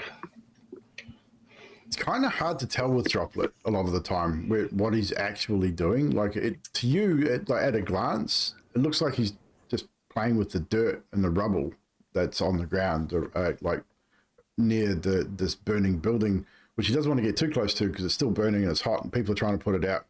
Like, people are bringing buckets of water and trying to put out this fire, which seems to be working okay-ish. You do...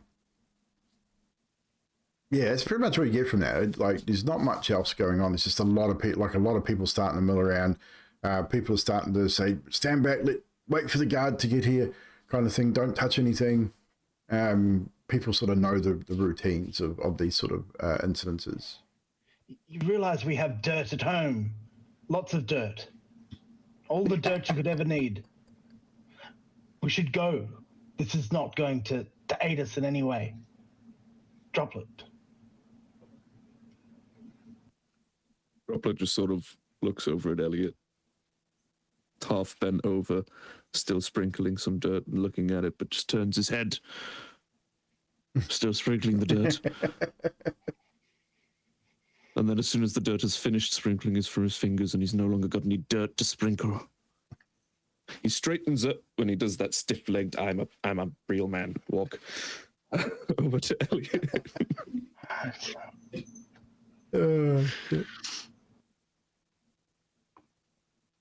Right, after about 20 minutes of this, looking over, doing what you're doing, eventually the City Watch arrives.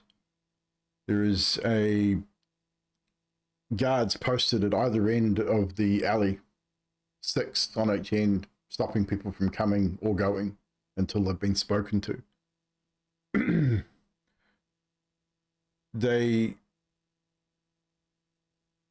sergeant and I'll show you a picture here. This will probably be the easiest way to do this.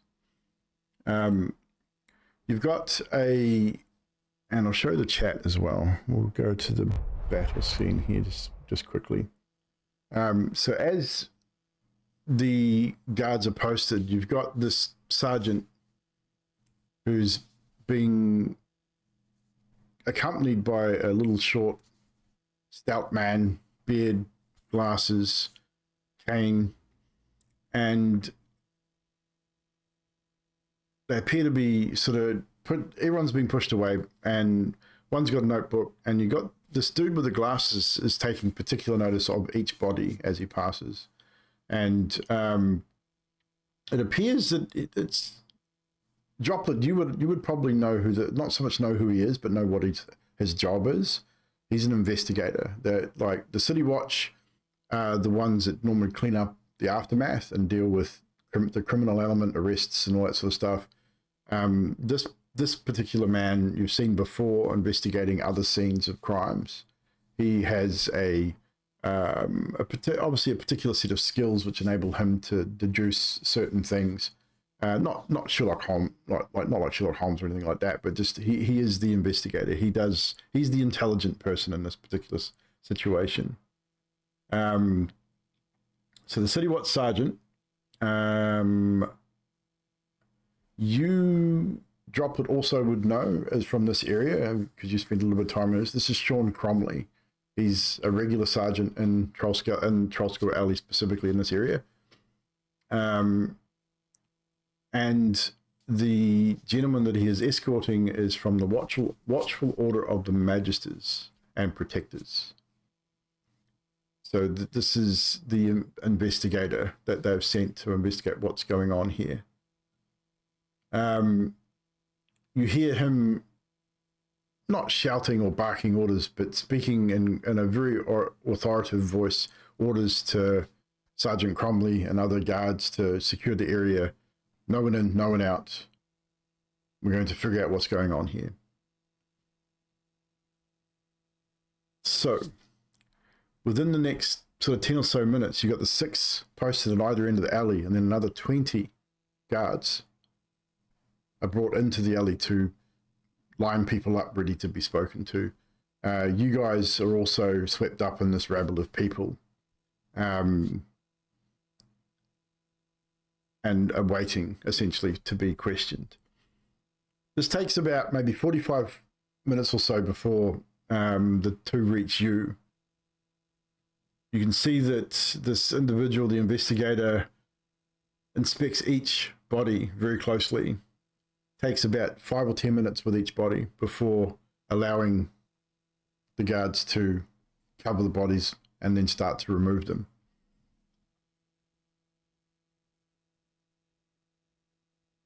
Eventually,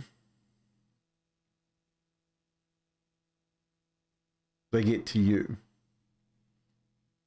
Are you staying together as a group, or are you going to allow them to separate you? Is probably the question we need to ask here.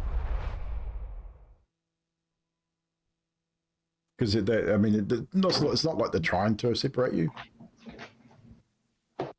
I'll go wherever they intend me to.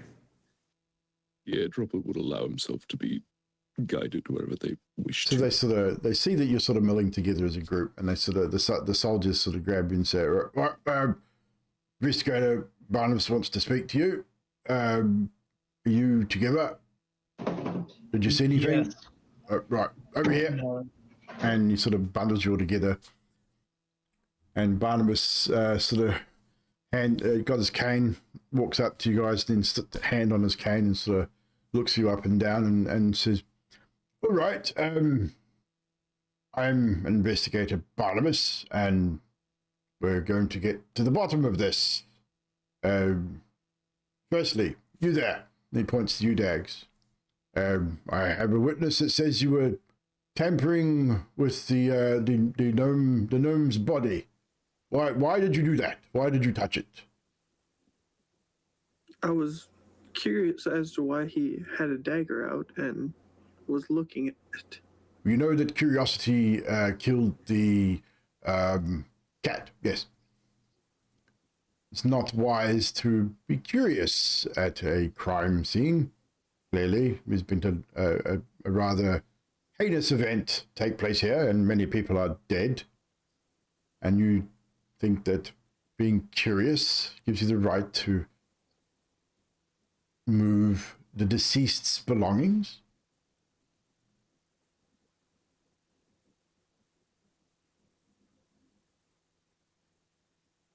suppose I wasn't thinking more, so Apology accepted. Don't do it again. And he sort of then readdresses the rest of you. Right. So far, we are pretty certain that somebody was chasing somebody else, and then something happened and caused a large explosion. Did you or did you not see anything? Nothing, sir. You there. What is your name, sir? Elliot Dusk1 at your service. At last, someone with some manners. Good day to you, sir. And did you see or hear anything in particular this morning? Well, we just started a business down the road. We all obviously heard the explosion. And as concerned business owners in this area, we've come to find out what had happened. But other than that, we don't have any knowledge of what occurred here. It's quite devastating. Oh, so you are proprietors of an establishment here in Trollskull, then? Yes, Trollskull Manor. Just down the road. That place has been closed for years. And when is the grand opening, if you don't mind? It might be a bit. We've got some finances to wrangle up, and we're doing some renovations. So, Of course. hopefully, we'll be able to announce it soon. Well, I hope that my name makes it onto the guest list for the grand opening. Absolutely, it would be my honor. Barnabas, Investigator Barnabas. Barnabas.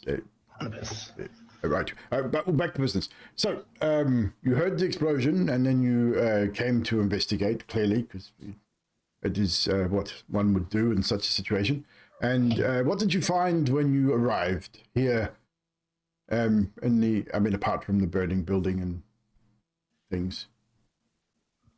Not much. A lot of death, unfortunately. Quite tragic. Indeed. A couple of them no one will miss, obviously. Scallywags and brigands, a lot of them. But several innocents were harmed in this particular event.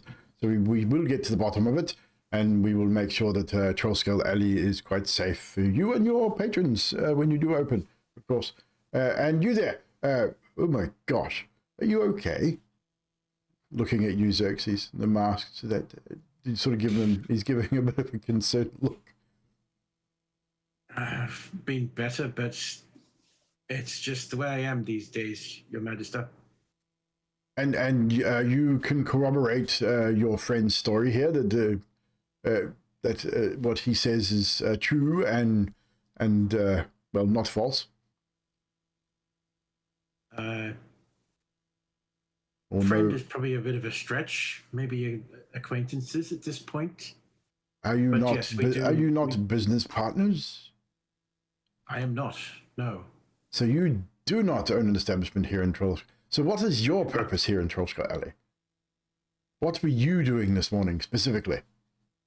I was talking to young Elliot here, and we were doing so at the Trollskull Manor. But you do not when I came in co-own the Troll. Do you work there? Are you one of the workers that is renovating? No, I stay there. I have room. And I assist this group while also assisting, if I may say so, my lord and master, which is what I was doing here. I was sending all of these fallen to their last rest. Oh, quite, of course. Oh, if you excuse me, there's one over there I haven't gone to yet, and I'll just wander over. I'm not finished with you yet. Oh, sorry. Oh, hurry up. He just tells you to hurry up before they take the last body away. You can see that now most of the people have been allowed to leave. There's a few people still being held back, which looks like the Magus has still got to get to.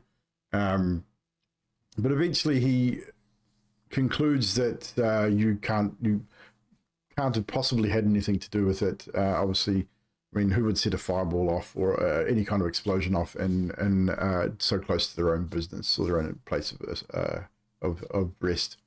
Be kind of stupid. He does Droplet introduces himself. The Magister says, "I'm aware of who you are, Mr. Droplet. Your name has come up in a few times in my investigations. Be rest assured we are keeping an eye on you, sir." Droplet does a little happy bird dance. And you can say he's keeping an eye on you, not in a bad way, but not in a good way either. It's kind of, if you step onto the wrong side of the law, you will get fucking arrested kind of thing. But if you look after, if you keep your nose clean, you're good. Like, you know that it was passive aggressive. But Tugs on Investor Barnabas' sleeve. Yes. What? He hops over towards where the explosion seems to have come from, and he picks up some dirt. And funnily enough, Barnabas sort of looks at you as you do so, and he says, yes, no, it was not a powder explosion. Seems to be of a magical nature. Hence the fire spreading in the way that it did. Very astute of you, young Droplet. He also doing a little happy dance back over to Barnabas. He will then hop to the two fallen Zentarum and point at them emphatically with his beak. And then hop in the general direction he saw them running off in and point that way. I don't with know. His beak. Yeah, I'd say, Barnabas is pretty intelligent, so I would say that he would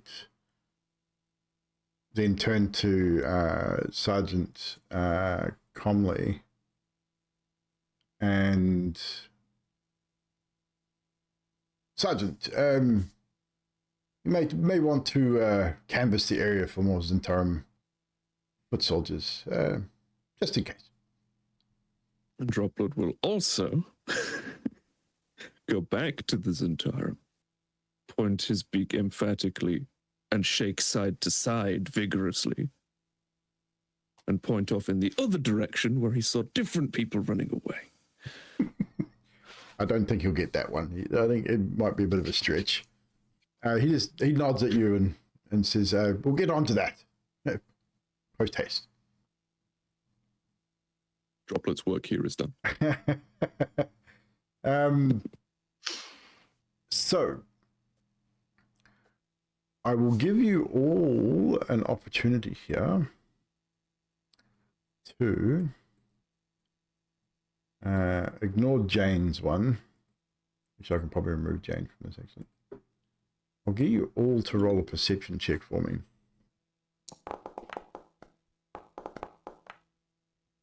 Let's see. Oh, we got a dirty 20, 16. Sorry, ignore that. This shouldn't be at the advantage. I clicked the wrong button.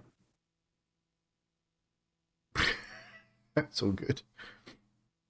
It's all good. We'll keep it as it is. So, everyone except for Elliot. Elliot is, I don't know why Elliot, explain to me why you think you would be preoccupied in this moment. He really wants to get out of here before Droplet gets him into any sort of trouble. He's really worried that Droplet is going to, so his eyes are like keenly focused on Droplet and hoping that makes perfect sense. Fuck it up. That makes perfect sense. So that's why Elliot doesn't see any of this. What you do notice, specifically Droplet, funnily enough, which is going to make this even more interesting later. But Xerxes and Dags, you both notice it too, but not as emphatically as what Droplet does. There are several people being singled out by the guards and pulled to one side, like specifically alone, and are being held a lot longer than everybody else. I would say there's a few injured people too that have been pulled aside. Obviously, they were closer to the explosion, probably seen a bit more. Xerxes, Droplet, and Dags, you would notice that there are several people being singled out and being spoken to for longer, even after you've been spoken to by Barnabas and you start heading back to Trollskull. It's obvious that these people may know something more than anybody else, just with the way that they're being talked to, being treated. Some of them have been treated for wounds that they carry, so they obviously were close to the explosion when it happened, so they may have more information about what's going on. But eventually you are let go, and you're able to head back to Trollskull Manor. The alley is closed for the better part of the day. You are unable to leave the alley. You can, even going outside in the alley, you're generally met with several city watchmen that just don't allow you much free movement on this day. The bulk of the rest of this day is spent in and around the immediate vicinity of the manor. What do you discuss as you head back to the manor about the recent events that has happened in your alley?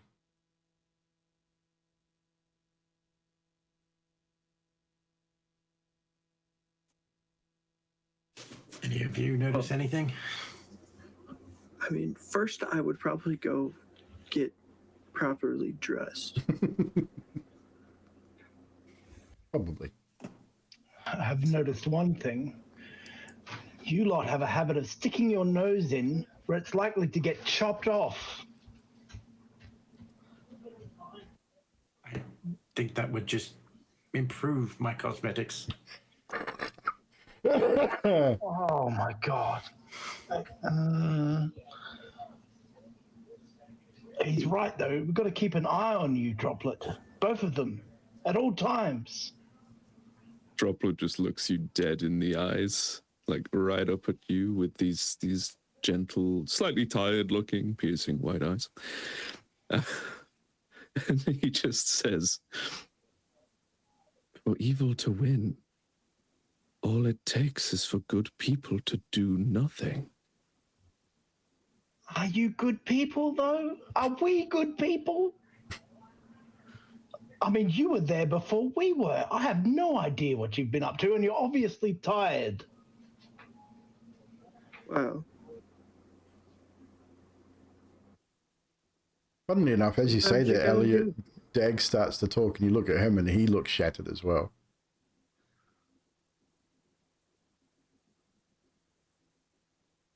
Leaf keeping you up? It's a long night. A long night, he says. And this is why I have trust issues. What's If your Droplet could be passive, giving Elliot? you a big, innocent smile, he would be It's right only now. 10. You may not notice. Did either of Thinking you the two- same thing. did either of Just you Droplet two and Dags, come just in- like, I was looking at passive perception to see if you might notice the necklace, but I don't That's think. what I was thinking. Yeah, I don't think a 10 would do it. Did either of you two come into my room last night? Is that what you were doing up? No. I was in Droplet's room. But that's about it. Never mind. Whatever you do in your own time is your own doing. Until it gets us killed. Or worse. Well, no. I didn't get any of us killed. Well, yeah. I mean, you've been dead recently. Droplet shoots Dags a little sideways glare.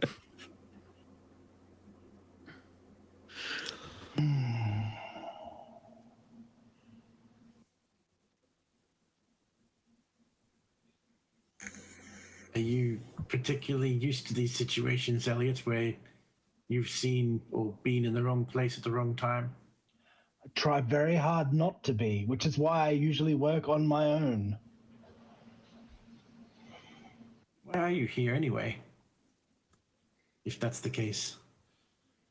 I ask myself that every couple of minutes, but let's just say circumstances have led me here for specific some bullshit with this thing, you know, what we were talking about this morning.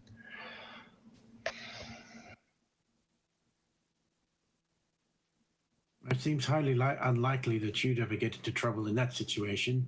And I don't think anybody in their right mind would really think that Droplet over here was be intentionally doing the wrong thing. He just seems a little bit clumsy.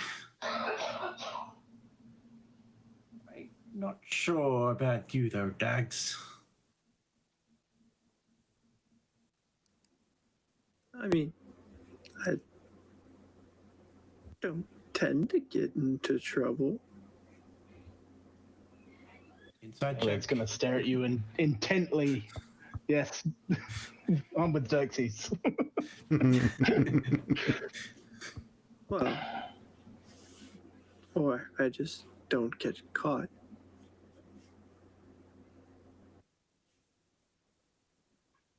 Droplet just mimics the older man. Elliot. Aye, he's stealing from the dead. Elliot. The moment Dag says, I just don't get caught, you get a flash, just a random memory of, again, it's not yours. This is the weird thing about it. It's a random memory flash. Doesn't belong to you. Feels foreign. But you see a very young looking Dags sitting in a jail cell of all places. Shackled. Maybe 13 years old. 14, possibly. And then it's gone.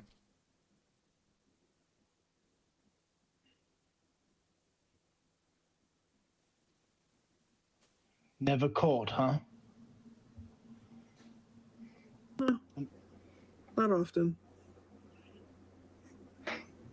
Changes every time you open your mouth. You've noticed that?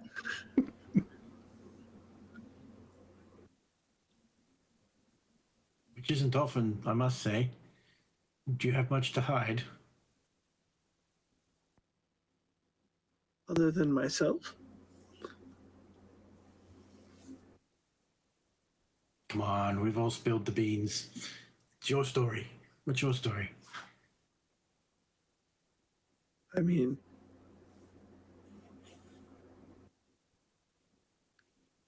I like to steal things for people. Okay. What was the last thing you've stolen? Well, if you want to be technical, it was stolen from me. Go on. Is it stealing if I steal something back? Technically. Yeah. I mean, if Dags is being honest, then yeah, technically the last thing he stole was very recently, even though he stole it back. It was this, and I'd kind of like pull out my necklace. Now, Elliot, the moment Dags reveals that necklace, your memory's cast back to the day before. The man you spoke to in the street, one you recognized as part of the Bregan D'aerthe, wearing the very same necklace. You fucked with the Bregan D'aerthe. And you took the bird.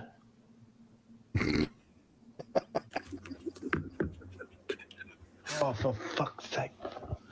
When does Jane getting back up?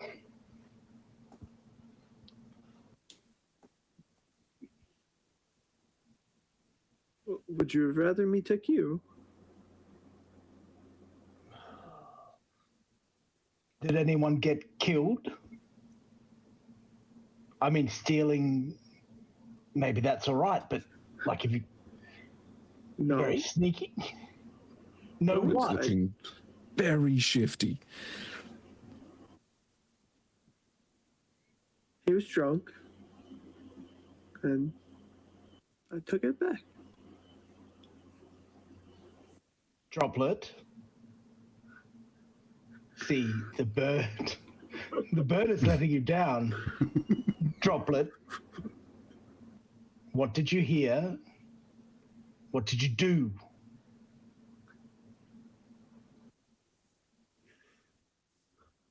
Droplet leans in close to Elliot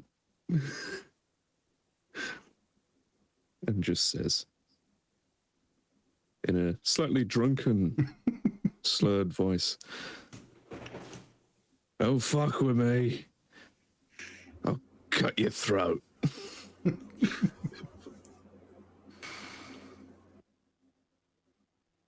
Bloody cats. Anything to add? Dags? Droplet, what was the last sound he was making? Droplet looks at you with these big wide eyes. And he drops his beak. And you just hear Gurgling sounds of a man in the throes of death after having his throat opened. Very clearly.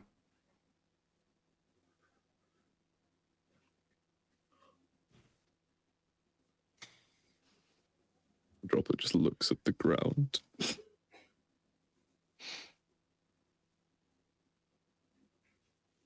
The more angry you get, No one Elliot, saw us.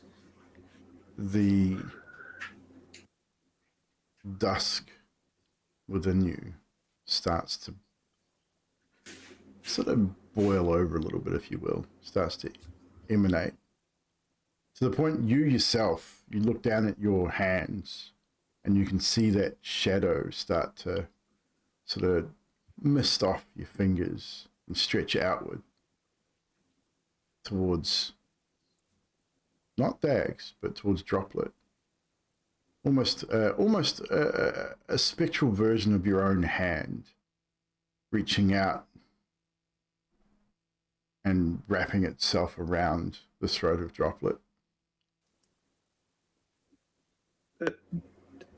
It was my fault.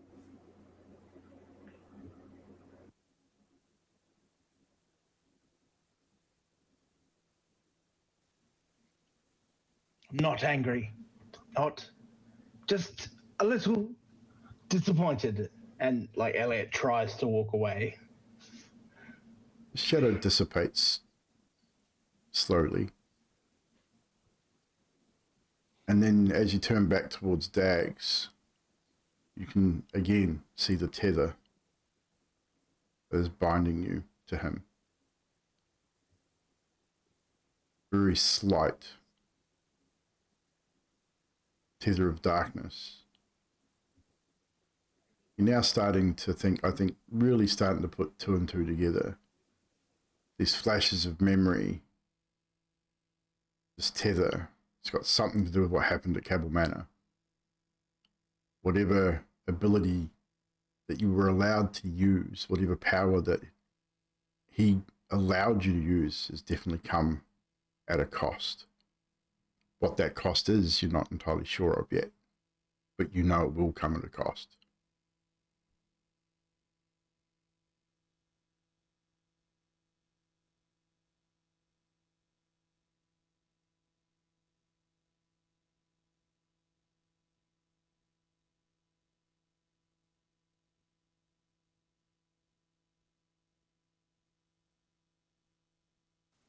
Long silence. Yeah, Elliot will go inside to his room.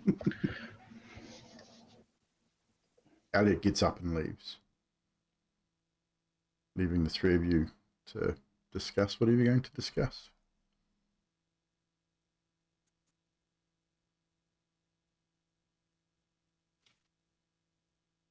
I assume you left the body to die in peace and in full rest. Yes, one full piece.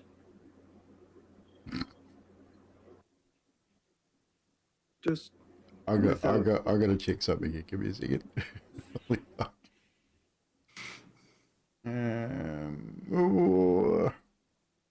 Yeah. Xerxes, you'd know. Yeah. He's not exactly. He's being truthful, but not exactly. Half truths. Where did you leave it? Show me.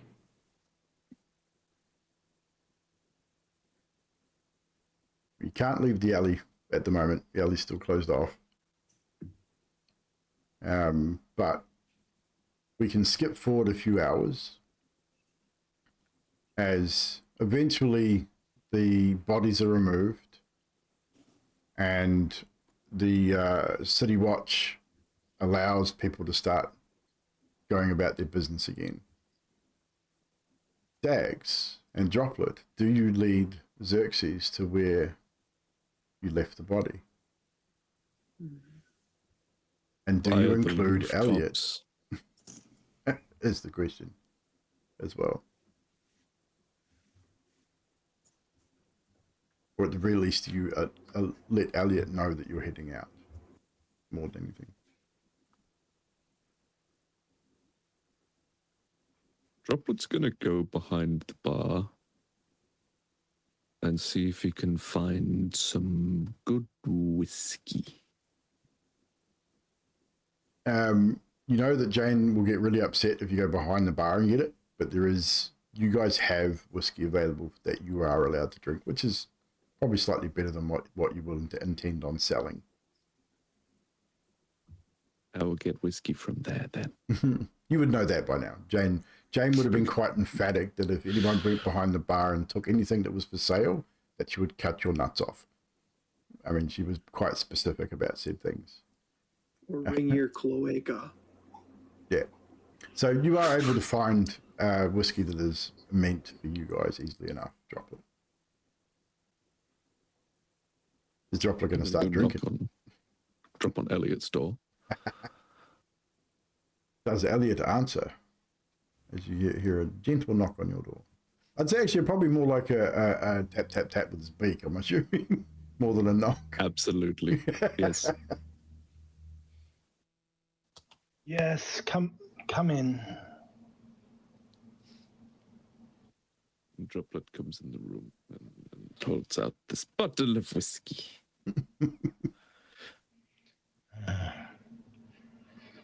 Yes, Elliot. Drink it. Make your feelings numb. Make it all go away. Droplet's looking at you with these big, wide droplet eyes. Thank you, Droplet. Oh, just pop it down somewhere.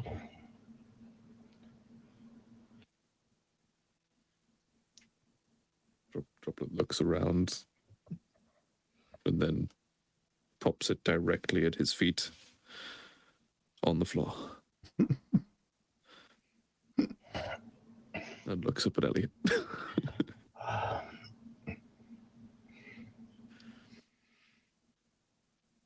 I suppose you kept him safe, at least.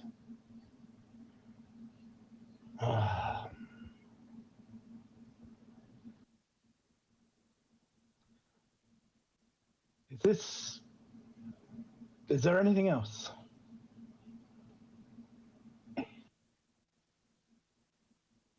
He drops his beak and you hear the sound of Xerxes' voice saying, "Show me."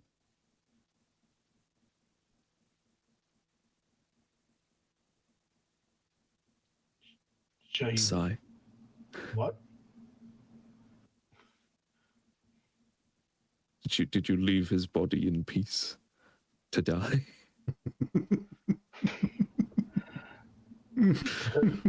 Xerxes wants to see the body.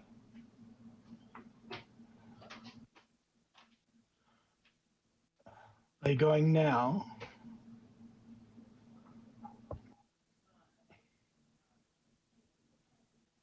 I'm going to take this as walks away. I'm going to take that as a yes.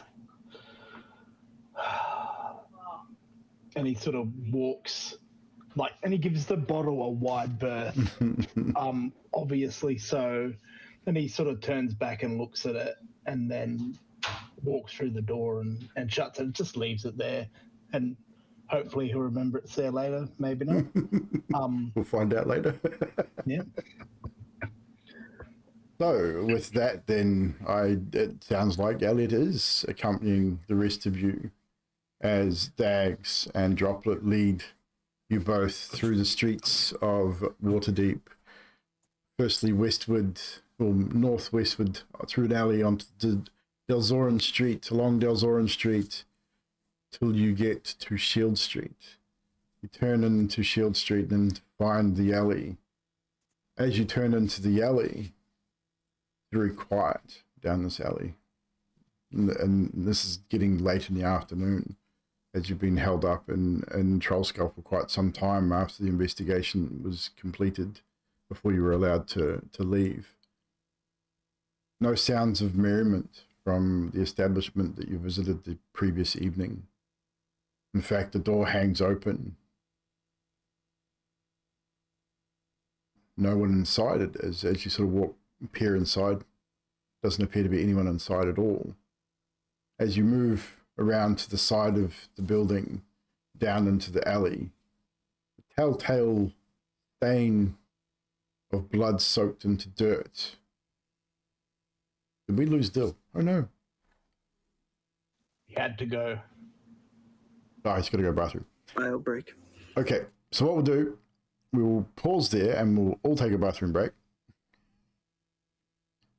Dill has to do a bathroom thing, so we'll be right back, guys. Don't go anywhere. We will pick that up in just a moment. Yes, Vac, what's up? How you doing? Welcome, everybody. You want to join sometime I'm doing this? You will be probably hard-pressed to join anything right now. I am so busy. I'm running a long-term campaign on Sunday, every second Sunday. I'm running this every second Friday. This is going to run for a while.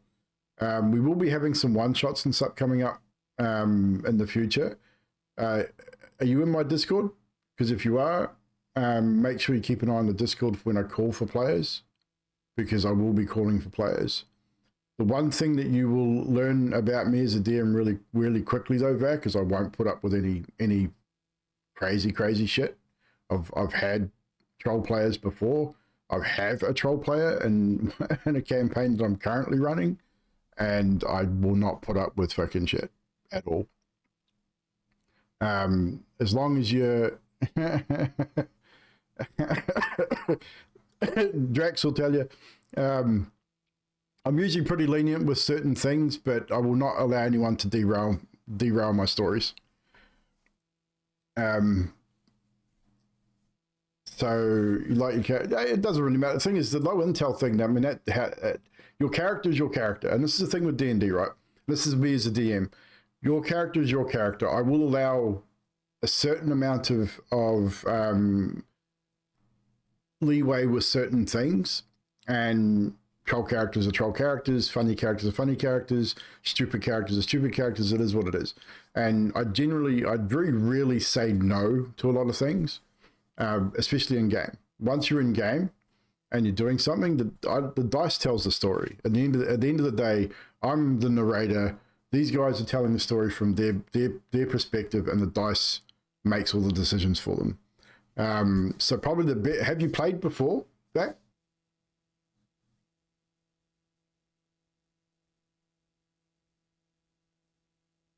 It's probably the best question to ask. I mean, don't get me wrong, humor's humor. Like I'm all for humor, and these guys, I mean, you'll see it. Humor comes out a lot. But there's that fine line between humor and seriousness too. And we've got to really, as long as the humor doesn't sort of overshadow the story, I'm pretty good. But you haven't had the chance, but I was reading a lot of books and campaigns. Okay, so as a new player, there's going to be things that you may not understand. But again, getting into D&D in 5th edition is really, really easy.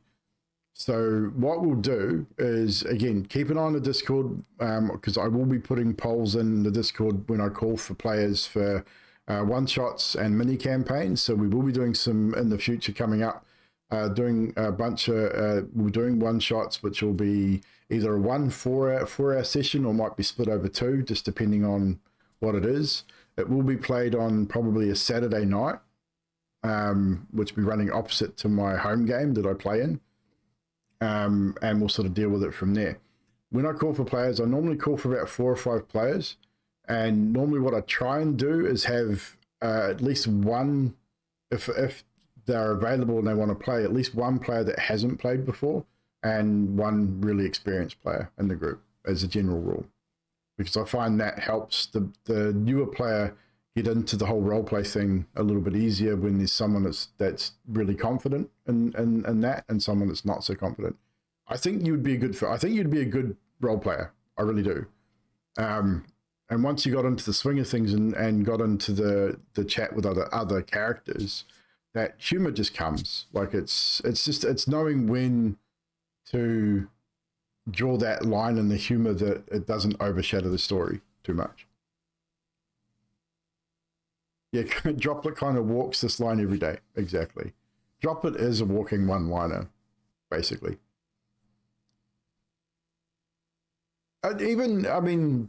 Jax is probably the classic example. His very first character that he played with me as a new player was an absolute troll character.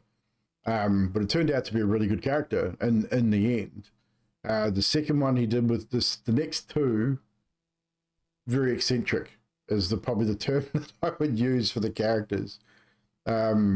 Steve, the thong wearing rogue elephant. That was interesting. That was for a mini campaign, and then we had a turtle that loved fish. So it's a funny character can actually have serious moments too.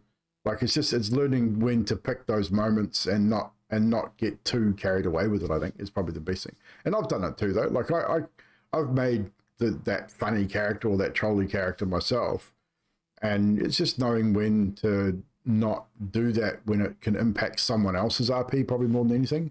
So I think that's where I'd get probably more annoyed with someone coming in with a character like that, is if their shenanigans overrode someone else's character or plot story, or overrode what they were doing and upset someone else in the game. I can handle that kind of shit. It doesn't bother me so much.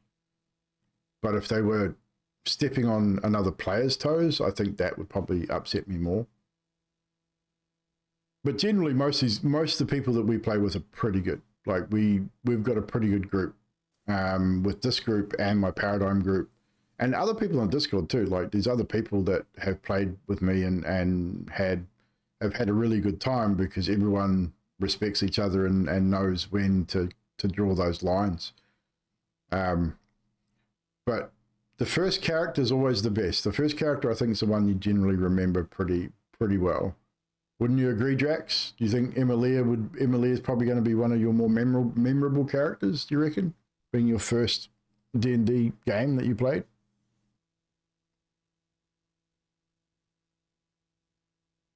Especially the long-form campaign too. One shot probably maybe not so much.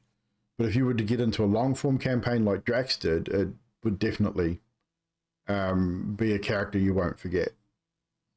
And Emilia was a good character too. As much as Emilia was weird and Drax did some really fucking weird shit, still a good character.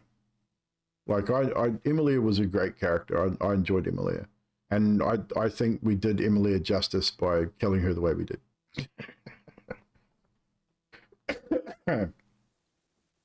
Sorry. No, you're good, man. We get it. It's all good. There's no drama. But yes, make sure you're in the Discord, Vac, and when I call for players, chuck your name in, man.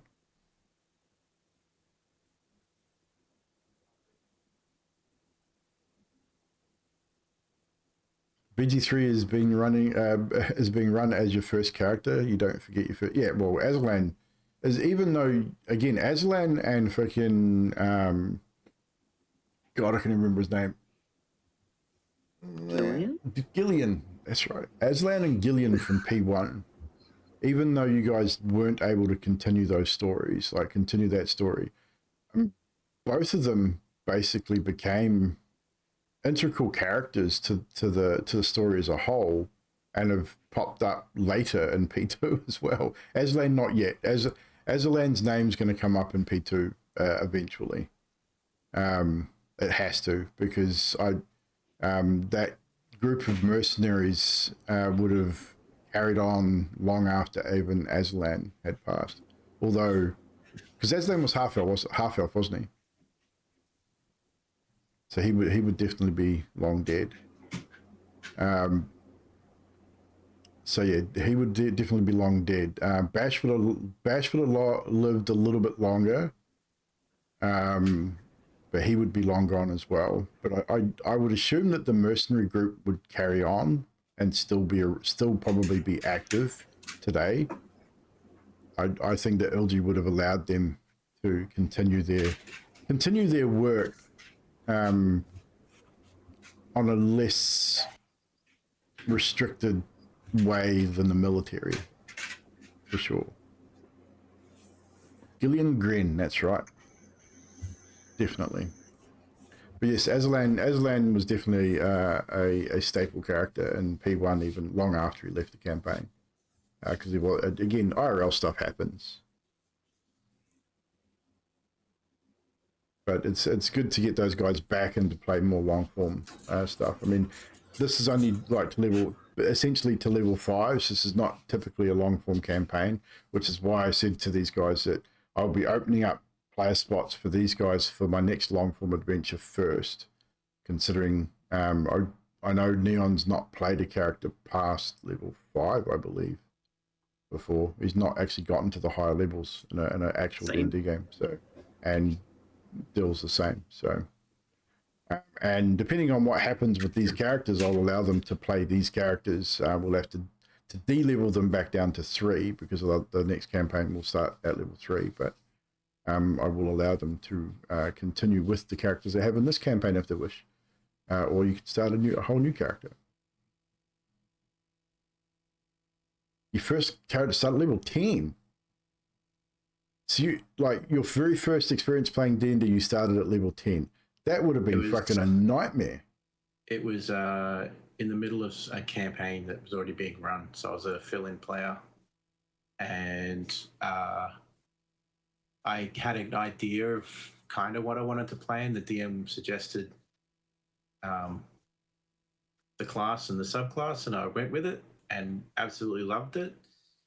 Just unusual to start at level 10 though, eh? Like, fuck. So I played up to level 17 as Warlock, and then took the last 3 levels as Sorcerer. Oh, yeah. So I went Shadow Sorcerer, Undying Warlock. That's cool.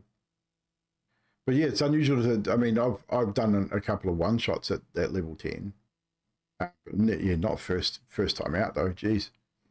All the extra crap you get at level 10. Especially with a Warlock. Yeah, dude. All the spells and shit you get at level 10, and then the pack, all the evocations, max level 5, and yeah, all the evocations and shit too. It's like, yeah, Emer's higher than that. Emer's like level 11, and isn't he? But I think the only games that I've actually started at like low level, like level 1, I think I've only ever gotten to like level 7 before the game's fizzled. Yeah. So.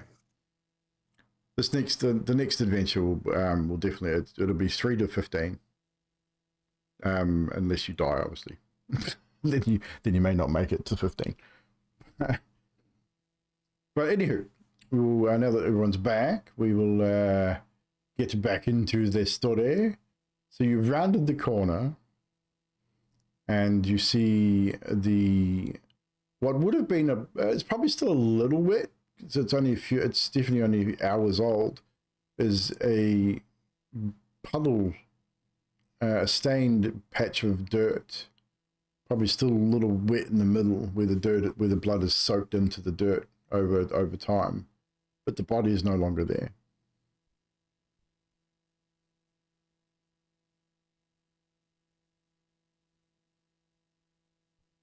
So, Droplet would wander his way down the alley to the very specific wet patch. I suppose it'd be weird if they kept a dead body here for half a day.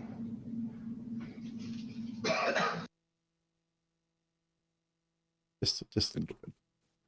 This Droplet is just where looks it at was Xerxes it? and points with his beak directly, like an inch above the blood. Just like right here. And which of you two dealt the killing blow?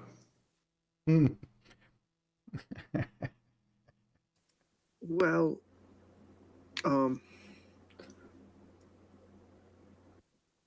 neither. I mean, he obviously bled out. Who cut him? Well, Droplet had his katana to his neck to kind of scare him, threaten him, and I used the blunt of my dagger to try to knock him out, and I kind of pushed him into the dagger, or into the katana, rather. So you blundered your way into murder, is what you're telling me now. Oh, yeah. I'm assuming you're not I guess. speaking like super loudly. I mean, he's not. No, There's no, I'm generally just no kinda one. like, Yeah, I'm talking to Elliot too. There's generally no one like immediately around, but I would assume that you're speaking in hushed tones, talking about murder. Shit. I walk around behind the both of them with one on each side, and I put my hands up behind both of their necks and just push them both down into a bending forward position onto their knees, and I bend down with them. Do either of you resist this? Because if you do, it'll be a strength versus strength. No. I mean, I don't think I could. I was going to say. I mean, it's up to you. you. It's up to you. If you resist, I mean, you could try and duck out of the way, so it could be athletics for you.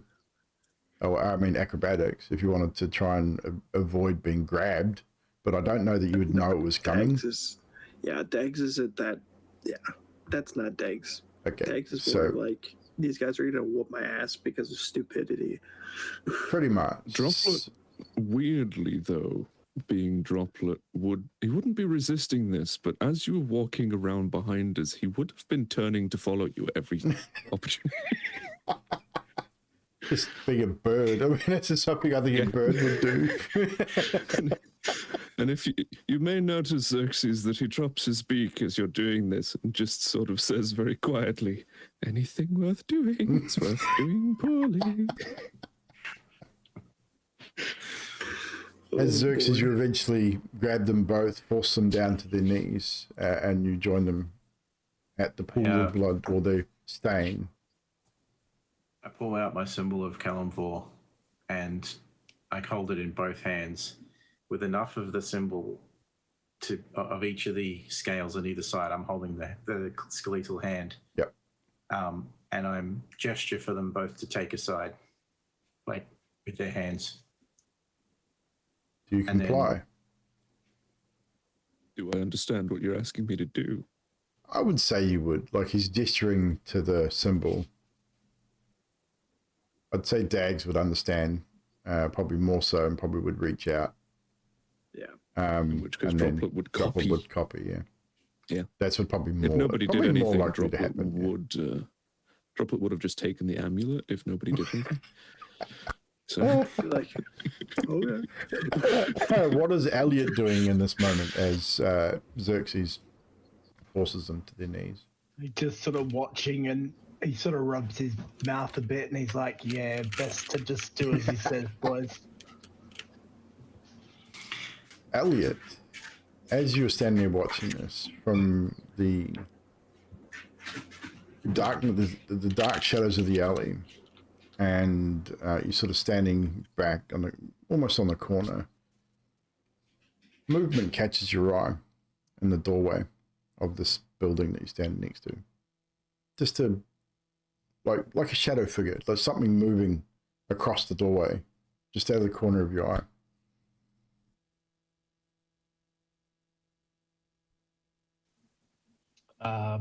Do you do anything? Probably take a closer look, like leave them to not draw more attention to them, and see if I can see whatever it is that's So you darkening the doorway. Move to the doorway? Yeah. You move to the doorway. You sort of, how do you approach it? Do you sort of walk into the doorway? Do you go sort of peer around it? Give me an idea of how you would approach this doorway to investigate what you think this movement might be. So he's sort of milling about, like not looking like he's going to walk towards the doorway, sort of like, acting as if he's paying attention to something else, and then he sort of walks towards the door, and he'll go past one side and then sort of look back in, like leaning back. As you sort of peer into the darkened room, you don't really see anything initially. You sort of try and wait for your eyes to adjust a little bit. And then you see a figure just right back in the back of the room, just standing, looking back at you. Kind of hard, you can't really tell who it is. It's way back in the shadows. You can just make out the outline of someone standing about your height. About your build too, probably, just from what you can see.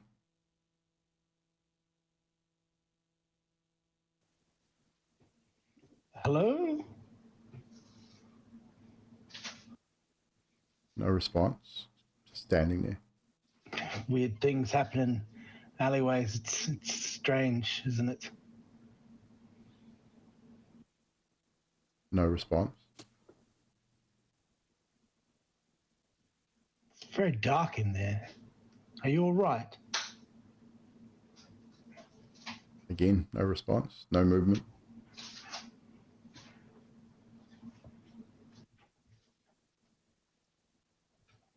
I'll sort of look back at what the others are doing. We'll switch back to the others just for a moment. So Xerxes, what ritual are you going through with your two pressed into this prayer? It will be something that I mumble under my breath, intentionally not loud enough for either of them to hear. It is a personal prayer between me and Kalimvor. However, I pause long enough for effect to make it seem as if we are giving a moment of silence. Mm-hmm. And then I will reach down and I will copy Droplet, picking up some dirt and just sprinkling it over the blood. Okay. And I motion for both of them to do the same. So that the blood is completely covered. Droplet's already done it. Droplet would pretty much copy straight away because that's just what Droplet does. Does Dags comply? Hesitantly.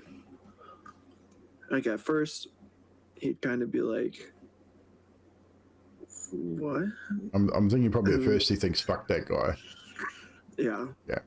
And then he's like, well, we didn't mean to kill him, so. And I'll finish before saying that death comes for us all in one way or another. Whether we are killed, die of natural causes, or spontaneously combust. But it is a natural form of the circle of life.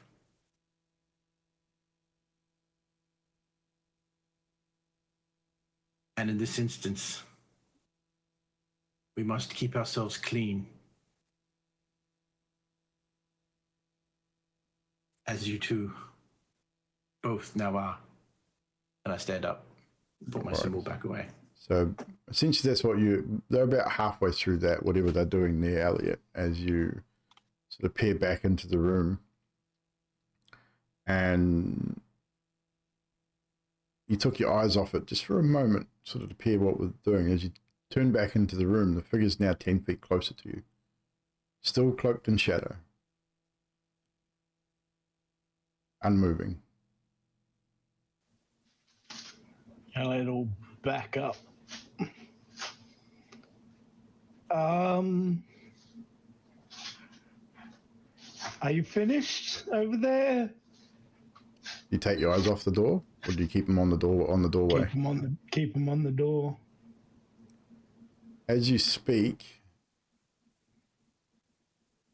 the figure rushes forward at a blink of an eye and is now standing in the doorway, not 2 feet from where you are currently standing. And you are looking into the face of a tiefling, not dissimilar to your own. Older, much older than what you are now. Oh, probably not much, or maybe 10, maybe 12 years older than you are now. It's a face you recognize. Very dead face. Someone that cannot be standing in front of you right now.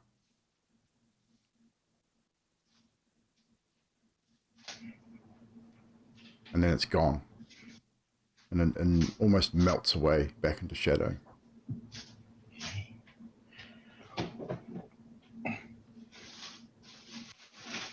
So just as that happens, he's halfway between saying Xerxes, like in a very shrill voice, and he only gets halfway, and then it vanishes, and then he sort of moves very quickly back towards the other three, and he just doesn't say anything. He's just...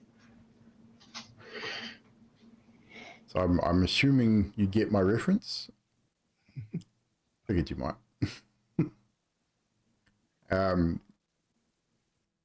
So as Xerxes, as you stand and allow the others to stand up, the day is starting to draw in. The sun is starting to set. It's been a long day. As you head back, I would say probably most of you would be heading back to the Troll Skull, probably in relative silence. I get the feeling that Elliot probably doesn't really want to talk to anybody right now. I'd say Dags is probably feeling much the same. Probably doesn't really feel like saying a whole lot. And I think even Droplet, maybe in that moment, something may have clicked and just things are just a little sullen as you all, not quickly, but a reasonable pace, head back towards Trollskull Manor. By the time you get back to the manor, the sun is starting to set. The workmen have all left for the day. The manor's starting to come along. I mean, it's starting to look like an inn, like the bar's all complete. The bulk of the seating for patrons to eat and drink is almost done. Most of the windows are now intact. The bulk part, this bottom floor is virtually watertight now. The upper floors are all completed. Jane has returned and is back in her office going over some paperwork. She does sort of clock you guys as you'll come in, and sort of from her office she sort of calls out, no luck in finding any information on Leaf yet. I'm looking into a couple of other avenues. Seems business records in Waterdeep, shall we say, acquired through exchange of coin rather than just information. But I'll go again tomorrow and see if I can pry some information loose from the archives. With that, food is prepared. You all eat. You're all seated around a large dining table in the kitchen area, which has been specifically built and set out for you guys in the way that Jane's got everything set out. This is your sort of communal eating area. You obviously can come and go as you please in this area, but the general basic meal time. This is the one meal time that Jane almost insists that you all eat together for an evening meal. And also insists that you do so without your armor and dress appropriately, which I'd say probably brings a little bit of comfort to Elliot because he's probably used to the more formal things. Makes him feel less, I don't know, it's hard to put that into words. It is probably probably feel less dark in those moments, just to be able to dress for an evening meal.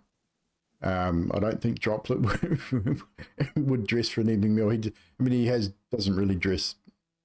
What does Droplet wear? Is he just strictly feathers, or let's get a picture of what Droplet would wear to a formal dinner? Because Jane would say, "Look, you need to dress for dinner. Like we need to have a sit down meal. We need to dress formally for dinner, if you please." And she would request that of all of you.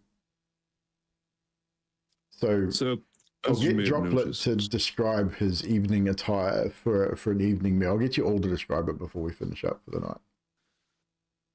On an average day, out doing our adventuring and so on, Droplet is in his pure black, sort of cloaked robes with his hood up. You can just see his eyes underneath the rim of the hood. And when Jane asks Droplet to dress appropriately for dinner,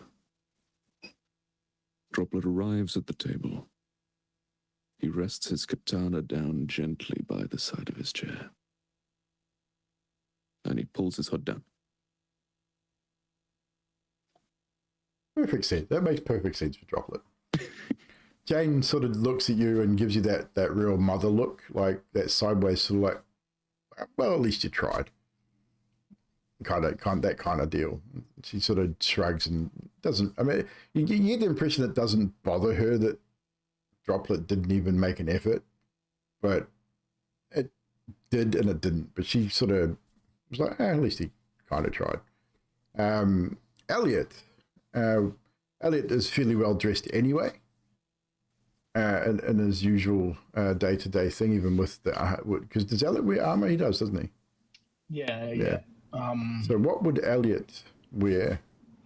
So usually he gets about in a rather large jacket, but you don't wear a jacket to the dinner table. He's wearing a very smart red vest over a dark blue shirt, long sleeve shirt, but he rolls the sleeves up to his elbows because if you don't want to get food on your sleeves. Very fine dress pants, so they're different from what he wears during the day because he's aware that Jane wants him to dress for dinner, and it's pretty much what he usually wears, but he sort of tidies himself up a bit, as much for his own comfort as for the fact that that's what Jane's asked, and he's complying with that. And you did remember the bottle of whiskey that's on the middle of your floor as you entered your room before changing. Did you leave it there or did you move it? I'd probably place it on the bed, and because there'd be an empty one somewhere there. Probably under, I'd say the empty one's probably under his bed. Yeah, and he would look for that and sort of place it to one side, and then, because there's not any other furniture other than the bed in there. Not at this stage, no. Yeah, so he place it on the bed knowing that he undoubtedly will need that at some point for some sort of peace of mind. No worries. Xerxes. How does Xerxes dress for dinner? We know Xerxes normally wears his heavy armor and carries his shield. I leave the shield down in my room along with my armor. And underneath I'm wearing a satin shirt, purple satin.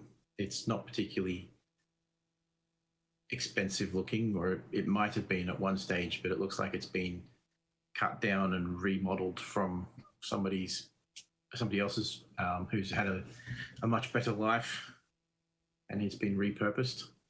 But it has been cut off at the sleeves, so there's no sleeves, and instead there is a gaping opening V-neck right down to his navel, pretty much so you can see the entire 8-pack. He's cut, man. He's cut. And he was just wearing some grey pants. But when he gets to the table,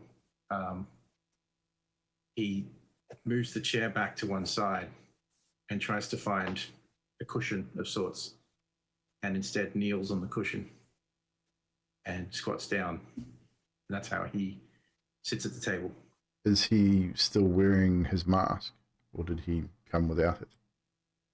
Normally in this situation, he would not wear it because it does get in the way of his eating and drinking. However, as a courtesy to the other people at the table, he leaves it on. I mean, they have seen him without it at this point, and I think all of them passed the save too initially. So I think that I think he'd probably realize this point, if he was to remove his mask with this group, they probably wouldn't need to make the save again because they have all seen his face. Are there any other workers still around? No, all the workers are gone. Like, it's just you guys now. Jane's the one that's prepared the meal.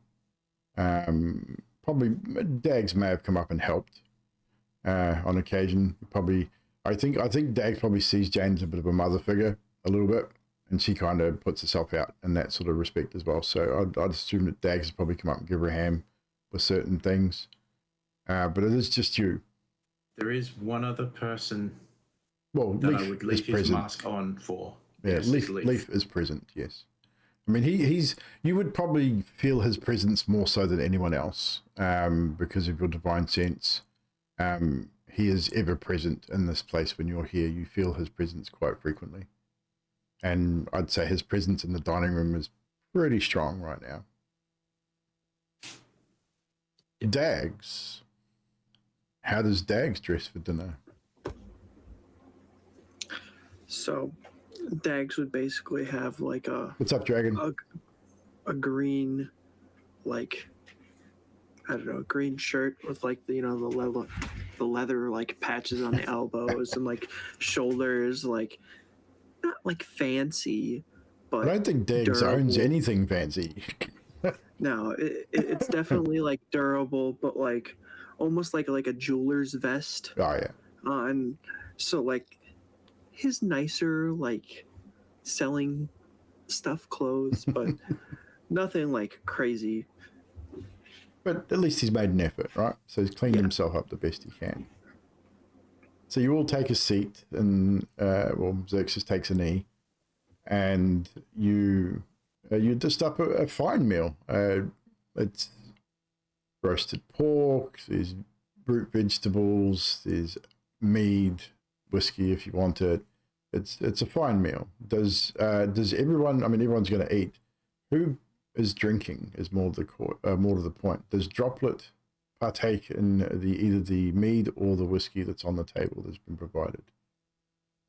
Water. Water? There would be water there as well. So water for Droplet. Dags. Does Dags have a drink or two with dinner? Mead or whiskey? Mead. Just a regular drink with a meal, or is he drinking? That's probably more to the point. He's drinking for the first time with the group.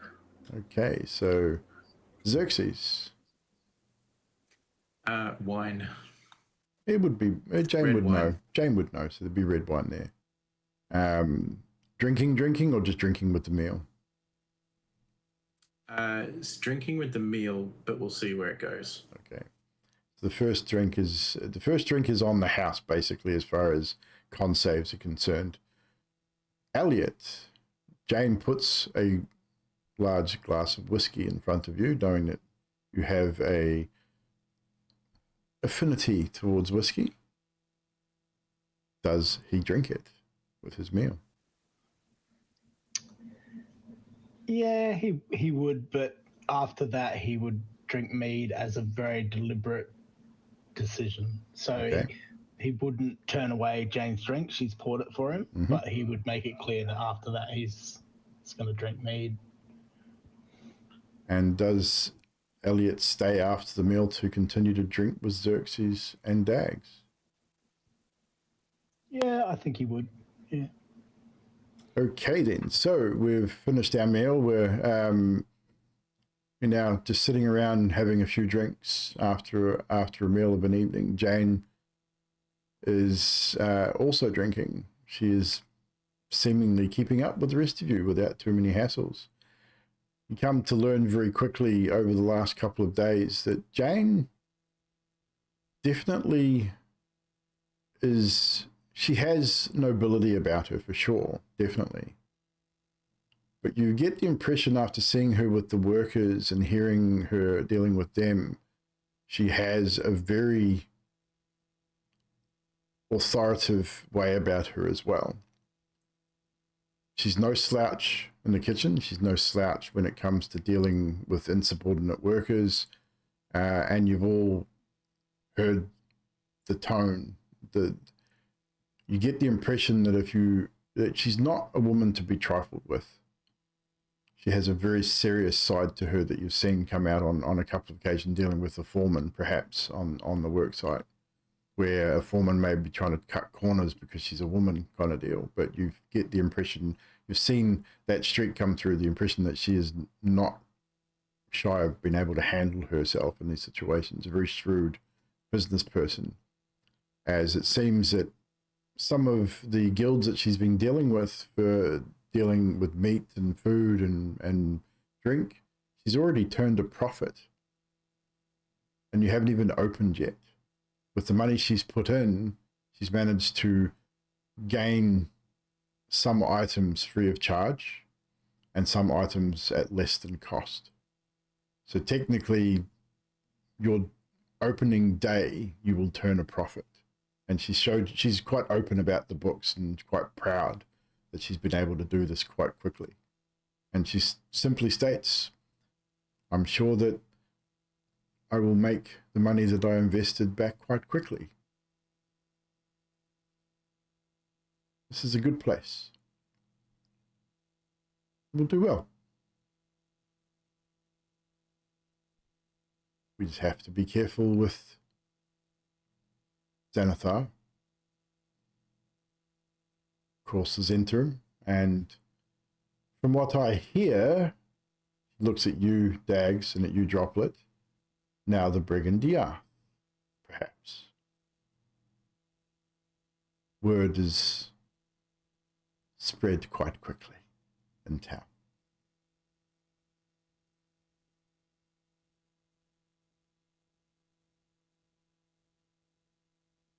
And then she raises a glass and says, to everyone's good health.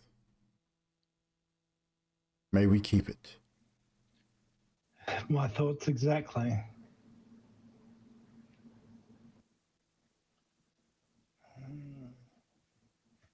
So, any other conversation to be had? Or is it just drinking? I think Xerxes is satisfied with the conversations he's had for the day, getting to know a little bit more about Dags and feeling a little bit accomplished that he set the standard with Elliot. And he's not thinking about the slap, he's more thinking about his own personal task that he has set himself now. Indeed, indeed. But he will take a second glass. No worries. So, with that, I will say we'll probably eventually, I'm not going to make you guys make conversations. You drink, how heavily do you think Elliot will drink this evening? Especially after the taunt he received earlier. Yeah, he probably would drink pretty heavy. I would feel that the dusk, as he starts to get to that point where the alcohol's starting to take over a little bit, the dusk would rise again. Just like someone else we both knew.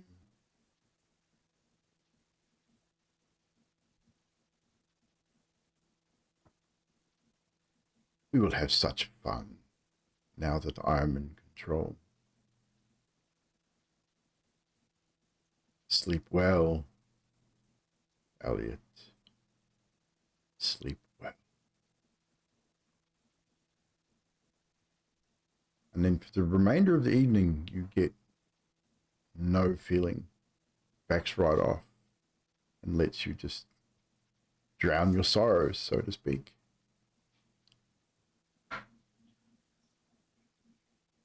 More Dags? You still...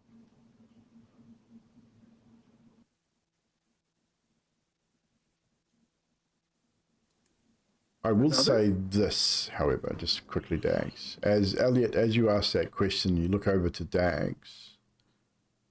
The one thing that you do notice, no, you don't feel the dusk within you. It's dropped completely away. But that figure, the dusk rises behind Dags, standing behind him, grinning at you. Hands on Dag's shoulders. Doesn't say anything, just maybe for 2 or 3 seconds stands there and then slowly fades. Dags, you get a really, really uneasy feeling at that moment. Like someone just walked over your grave. I would say even that you instinctively look behind you thinking someone might be standing there. Nothing's there. And then you were able to reply to Elliot.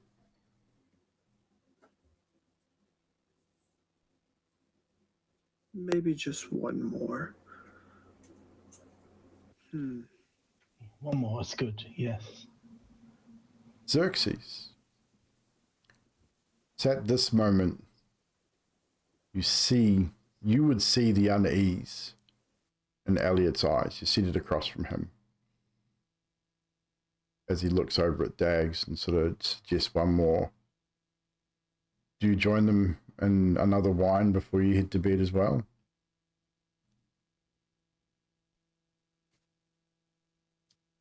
Well, it's open to the air now.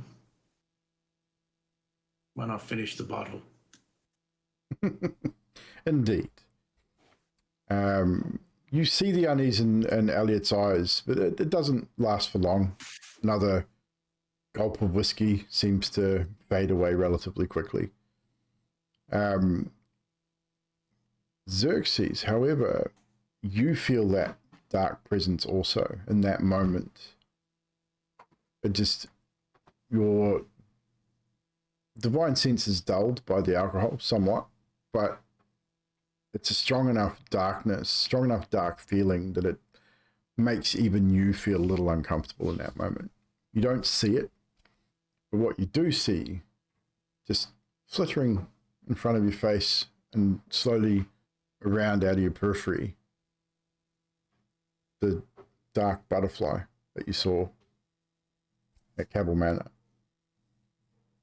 Just more or less almost making its presence known to you. It's the feeling you get when you see it. But it just slowly moves from left to right and then is out of your periphery and gone. How much has Dags had to drink, do you think, by this stage? You're muted, sir.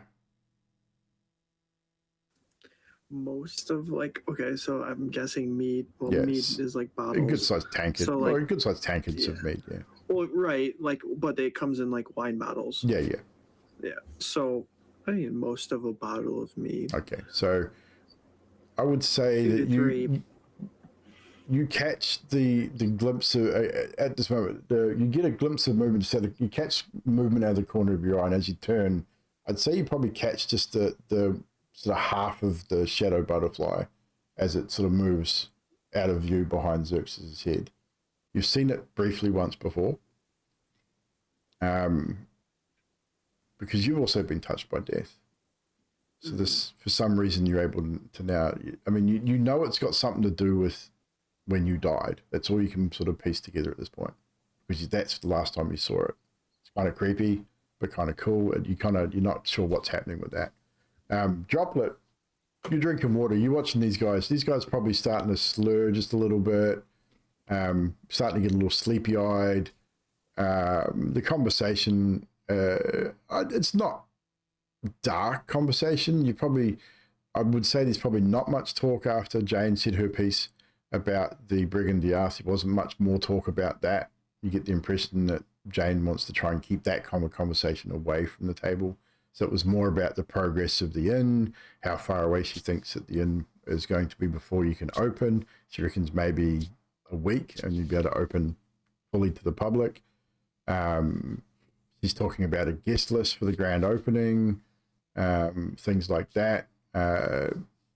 Keeping it fairly light to try and break the somber tone of earlier. So what is Droplet doing at this point? Well, he's watching these three sort of not drink themselves into a stupor, but they are drinking and sort of talking backwards and forwards. Jane's having a few wines as well. It's getting a bit lighter in the room. Like there's a bit of laughter. As say Xerxes might crack a weird joke, and knowing Xerxes, it'll be totally weird. Elliot probably even attempts a joke of his own, which is probably very dark.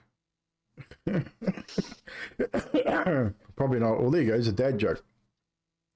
Elliot says, what did the red light say to the green light? Don't look at me, I'm changing. Droplet but anyway, what is Droplet doing? Probably talking about the red lantern and the green lantern. Yeah. Droplet has been sort of just attentively watching everyone else at the table, and every time somebody pours themselves a new round or pours anyone else a new round, he refills his mug of water and raises for the toast, and he's just listening to everything and just watching everyone's behaviors. We're just about done, Drax. Well done, mate. Easily enough done. So after a few more drinks, Jane excuses herself and says she's going to turn in for the evening. Before she does, last little bit of in her wine glass, she raises her glass and just, good night, Leaf. Don't fucking break anything. And downs the last of her wine and puts the glass aside. Speaking of Jane, she just came into the chat. Right, anyone else before you head to bed? What are you going to do? I leave one more joke, and I just say, before I head off to the cemetery, because you know that's where people are dying to get in, I will bid you adieu.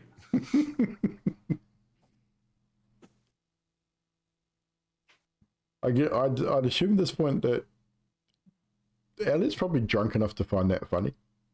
Probably. Much to his own Don't laugh too hard. You'll die laughing.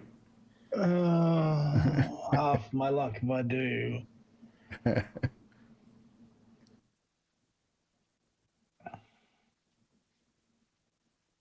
But if there is nothing else to be said, we will all turn in for the evening.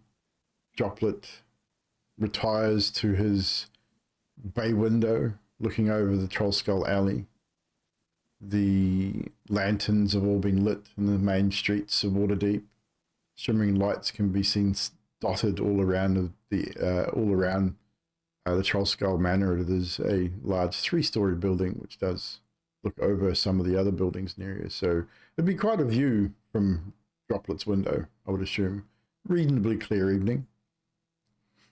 Elliot retires to his room, closing the door behind him. I would say probably trying to avoid seeing himself in the full-length mirror. Mm-hmm. Does Elliot cover it, turn it around, perhaps? Put his jacket over it. Put his jacket over it? No worries. Trying to avoid it.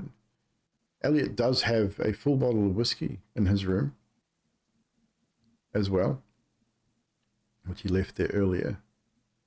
Does he imbibe or does he leave it and go to sleep? He holds the bottle for, say, 15 minutes, and then he places it at the base of the mirror under the jacket and goes to bed. No worries. Xerxes makes his way to the basement room. You enter your room and you notice the flower that you'd left out the night before that had turned an ashen grey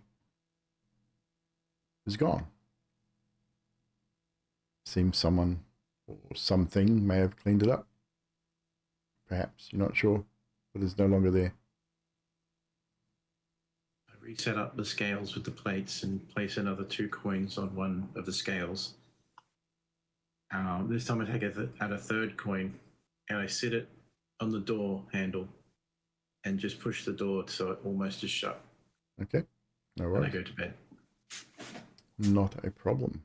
Dags, you make your way up to your room. You're a little bit of a lightweight, so you stagger a little bit.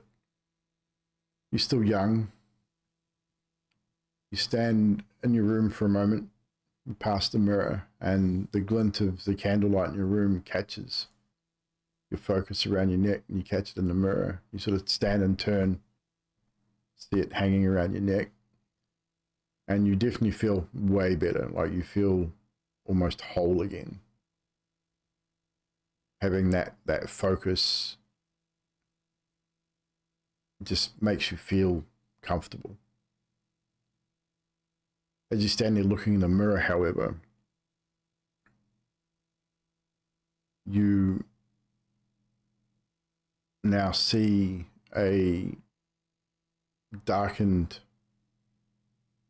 shadow start to emanate from behind you. Slowly sort of just grows, filling the entire mirror. Then it shrinks back to a more humanoid form, wings folded in behind its back. Its eyes aren't really eyes to really speak of. The sort of darkened sockets forming as the shadow sort of coalesces into a more solid shape.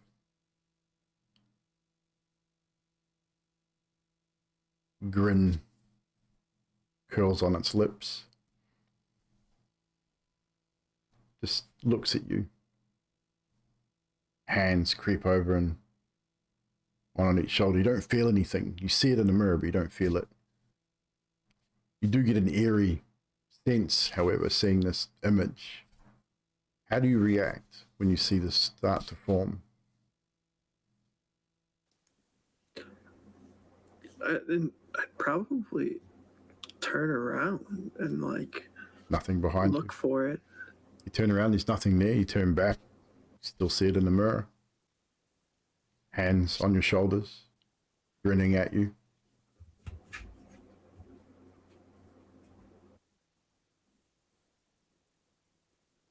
I'd probably turn the mirror. Turn the mirror around. Look behind you again. Nothing's there. Look around the room to see if there's definitely no one there. You whine like an animal before you go to bed.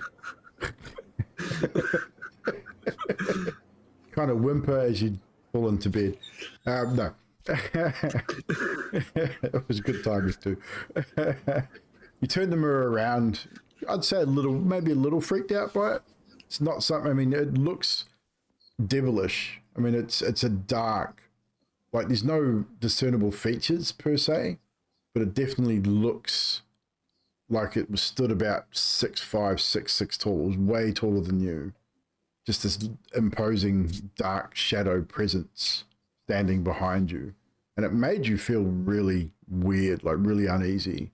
Just after you were just feeling so comfortable with this focus around your neck. Finally, you'd found it after so many months trying to track it down.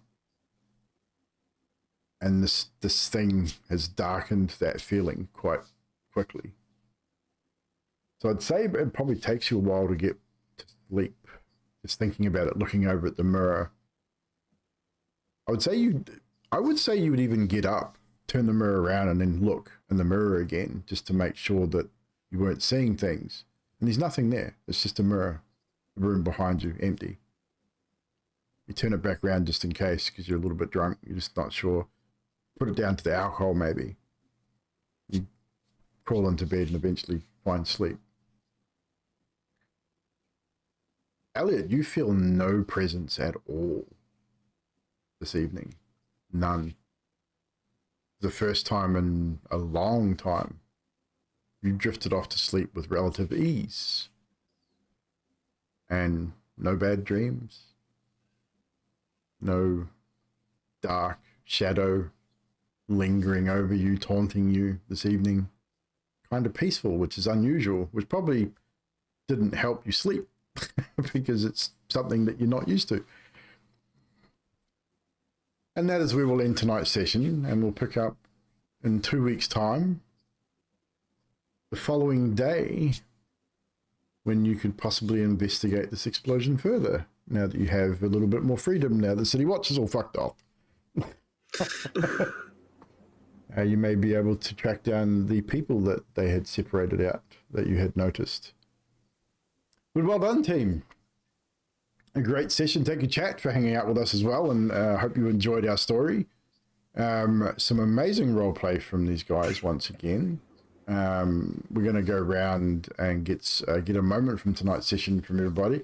We'll get everyone to introduce themselves again, to possibly the new people in the chat. Just who you are and who you play, and a moment from this evening. First up, we'll just go around the cameras as I see them. So, Mr. Grimm, we'll get you to jump in there first, good sir. So I am Grim Realities, and I play Elliot Duskborn, elderly, grumpy, tiefling warlock with some issues. Just a couple. Just a few. And a moment that stood out from you this evening, good sir. It has to be Xerxes going, "Did you leave him at peace?" And Dags is like, "Yeah, one big piece." Yes, that was very good. Well done, both of you. That was a good conversation, definitely. That was a moment that stood out for me as well, so that was very cool.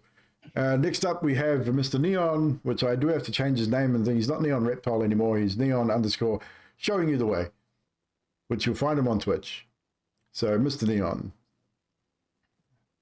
Hello, I'm Neon. I'm bringing you Droplet. the Kenku monk turned bounty hunter through circumstance, who has found himself once again embroiled in some kind of nefarious adventure. And does not have the words to describe it. Excuse me. And yes, a moment that stood out for me tonight. It happened fairly early on. I think we can all guess. Tell us But anyway. it has to be Dags. Seeing the bearer of his focus at blade point, at his mercy. He wants his focus back. He's gonna knock the guy out. Only it doesn't quite go to plan. Yes, dice and rolls. we committed a murder. You did, and I did roll to see whether you were seen committing this murder. And I will not tell you the outcome of that roll. That will come out in future episodes, perhaps. There's always consequences to your actions in Waterdeep. Something that I was quite adamant about when we started this campaign.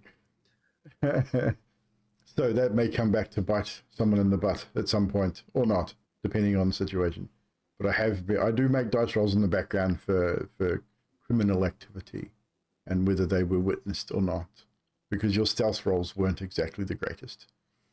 So, next up we have Mr. Stix.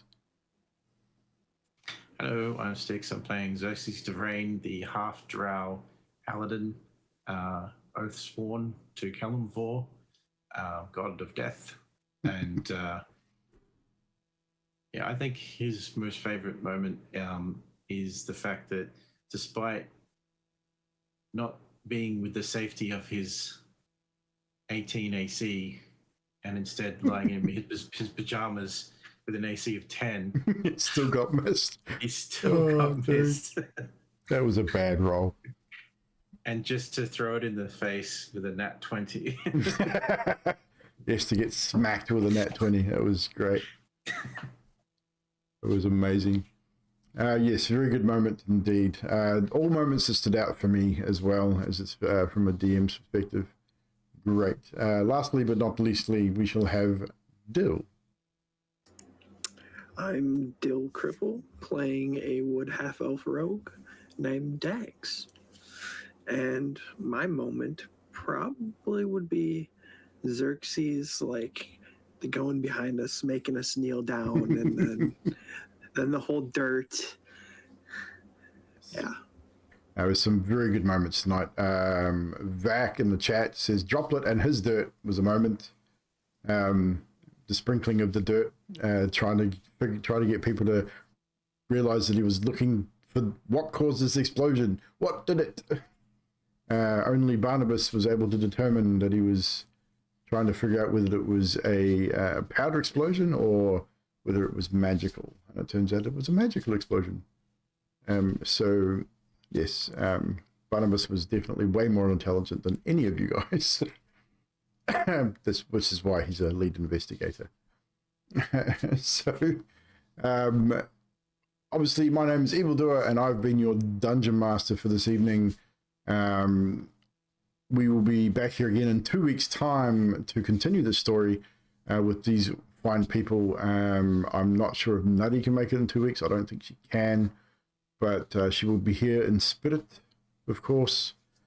She will make it back eventually to hang out with us and do things and stuff. I know she's got a couple of weeks off coming up with school holidays, so she might be able to make it for one, perhaps. I don't know. We'll have to see. But anywho, we're going to give some bonus XP for this evening because, again, amazing XP.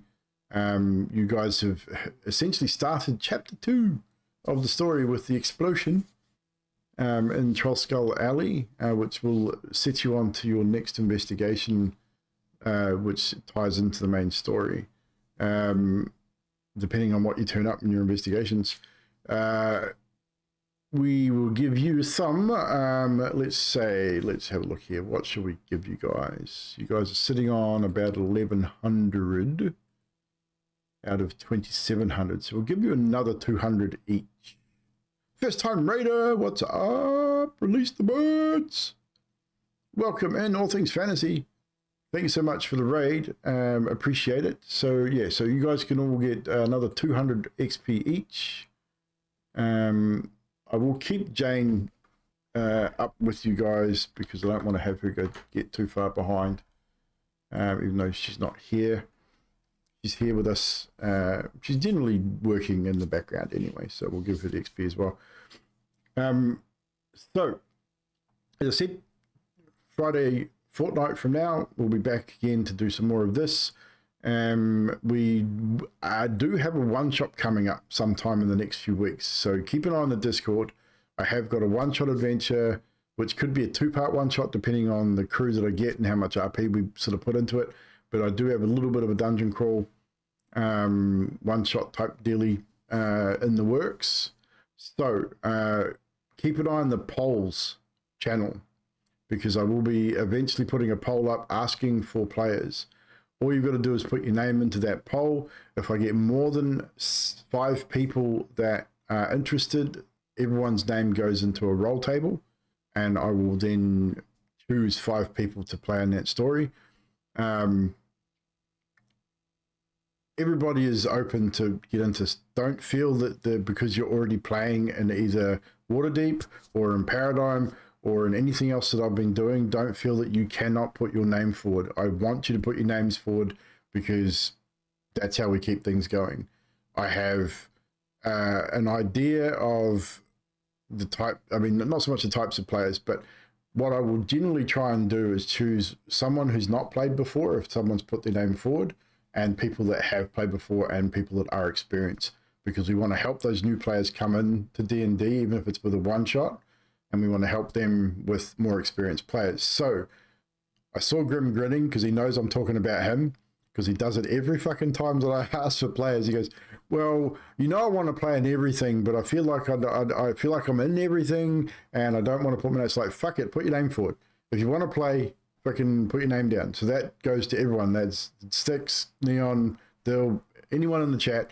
If you want to play in a one shot, put your name down in the poll. Whether you have played before, whether you haven't played before, because if you haven't played before, we will go over character creation on stream before we do this one shot, so that you can go through it with us on stream on D&D Beyond and go through that character creation, so we can explain the character sheets a little bit. We can walk you through it. Obviously, then we use Foundry, so before we get into the one shot, we will probably go through the Foundry stuff with you, or we'll do the one shot in D&D Beyond like we did with the last one, and just keep it all theater of the mind. I mean, either way, but if we do it through Foundry, we'll probably do the same thing anyway, because it just makes it a whole lot easier. But we will take you through those things step by step. Doesn't matter through the course of the story. If you have a question about your character sheet, if you can't find anything, ask. That's what it's all about, even on stream. We're not here to produce a $1 million show. We're here to have fun. I'm here to provide a story for the players, and that's what it's all about for me. So, obviously, that's it for me and the team tonight. We're going to say good evening very shortly. Don't forget that we do all of our gaming over on kick.com/Evldoa. We do Tuesday, Wednesday, Thursday, every second Friday, and every second Saturday on the old Kick. Tomorrow night on Kick, however, normally I put my D&D content here on Twitch, but tomorrow night on Kick, we're going to do a Just Chatting stream talking about the next playtest material that's been released on D&D Beyond for 1D&D, which is the new Player's Handbook, which is going to be released, I believe, 2025. They're looking at releasing that, or 2024. I think it was 2025. Maybe early 25. I think it's supposed to be next year, late next year. Could be, yeah. So we could be sometime in the next 12 to 18 months. Wizards of the Coast is looking at releasing a new Player's Handbook, an updated version of the Player's Handbook. So what they've been doing is releasing some playtest material, which I've just released the latest one, and we're going to read over it. We're going to have a discussion about it. We're going to talk about it. I've invited Grim, Neon, Dill, and Sticks to come and hang out tomorrow in Discord and have a chat. If you can make it, you can make it. If you can't, you can't. I'll be starting around 7:30, 8 o'clock my time. So just turn up if you can and jump in the Discord and we'll have a chat. If you can't turn up, don't stress. But for you guys in the chat, if you want to turn up on Kick and come and hang out with us while we do talk about that, if you're interested in talking D&D and maybe learning something about D&D, definitely come and check us out over on the Kick. Come check me out over there anyway. That's where we do all our gaming. Tuesdays, Toxic Tuesdays, we do shooters. We do Fallout 84. We're going to do some Call of Duty at some point. We do random stuff on Toxic Tuesdays. Wednesdays is Baldur's Gate 3 co-op night. Definitely come and check it out for that. That's a lot of fun. Chaotic fun, to say the least. More role-playing shenanigans with Luke playing Sticks and things, so that'll be a bit of fun. The Thursday nights is Pew Pew Thursdays, Rainbow Six Customs. Come and hang out with us, do some Rainbow Six Customs. That's a lot of fun. Every second Friday, oh my God, he's got a guitar. Every second Friday will be more gaming. Obviously, every second Friday here on Twitch is the D&D. Every other Friday on Kick will be more gaming stuff. Probably some more shooters or something. Just whatever I feel like on the night. But yeah, so definitely come and hang out with us then. Great to see you. thank you so much to All Things Fantasy for the raid. We are finishing up, however, but thank you for the raid nonetheless. Casanoni for the raid. It's me, the one guy, for the follow and for the raid. And Roll Stream for the raid as well. And OMGM with the follow. We've had a lot of raids tonight. Man, raids and freaking all sorts. Appreciate it. It's awesome. You guys rock. We've had a brilliant night, and we'll see you again in a couple of weeks here on Twitch. Tomorrow night on Kick. Ciao for now.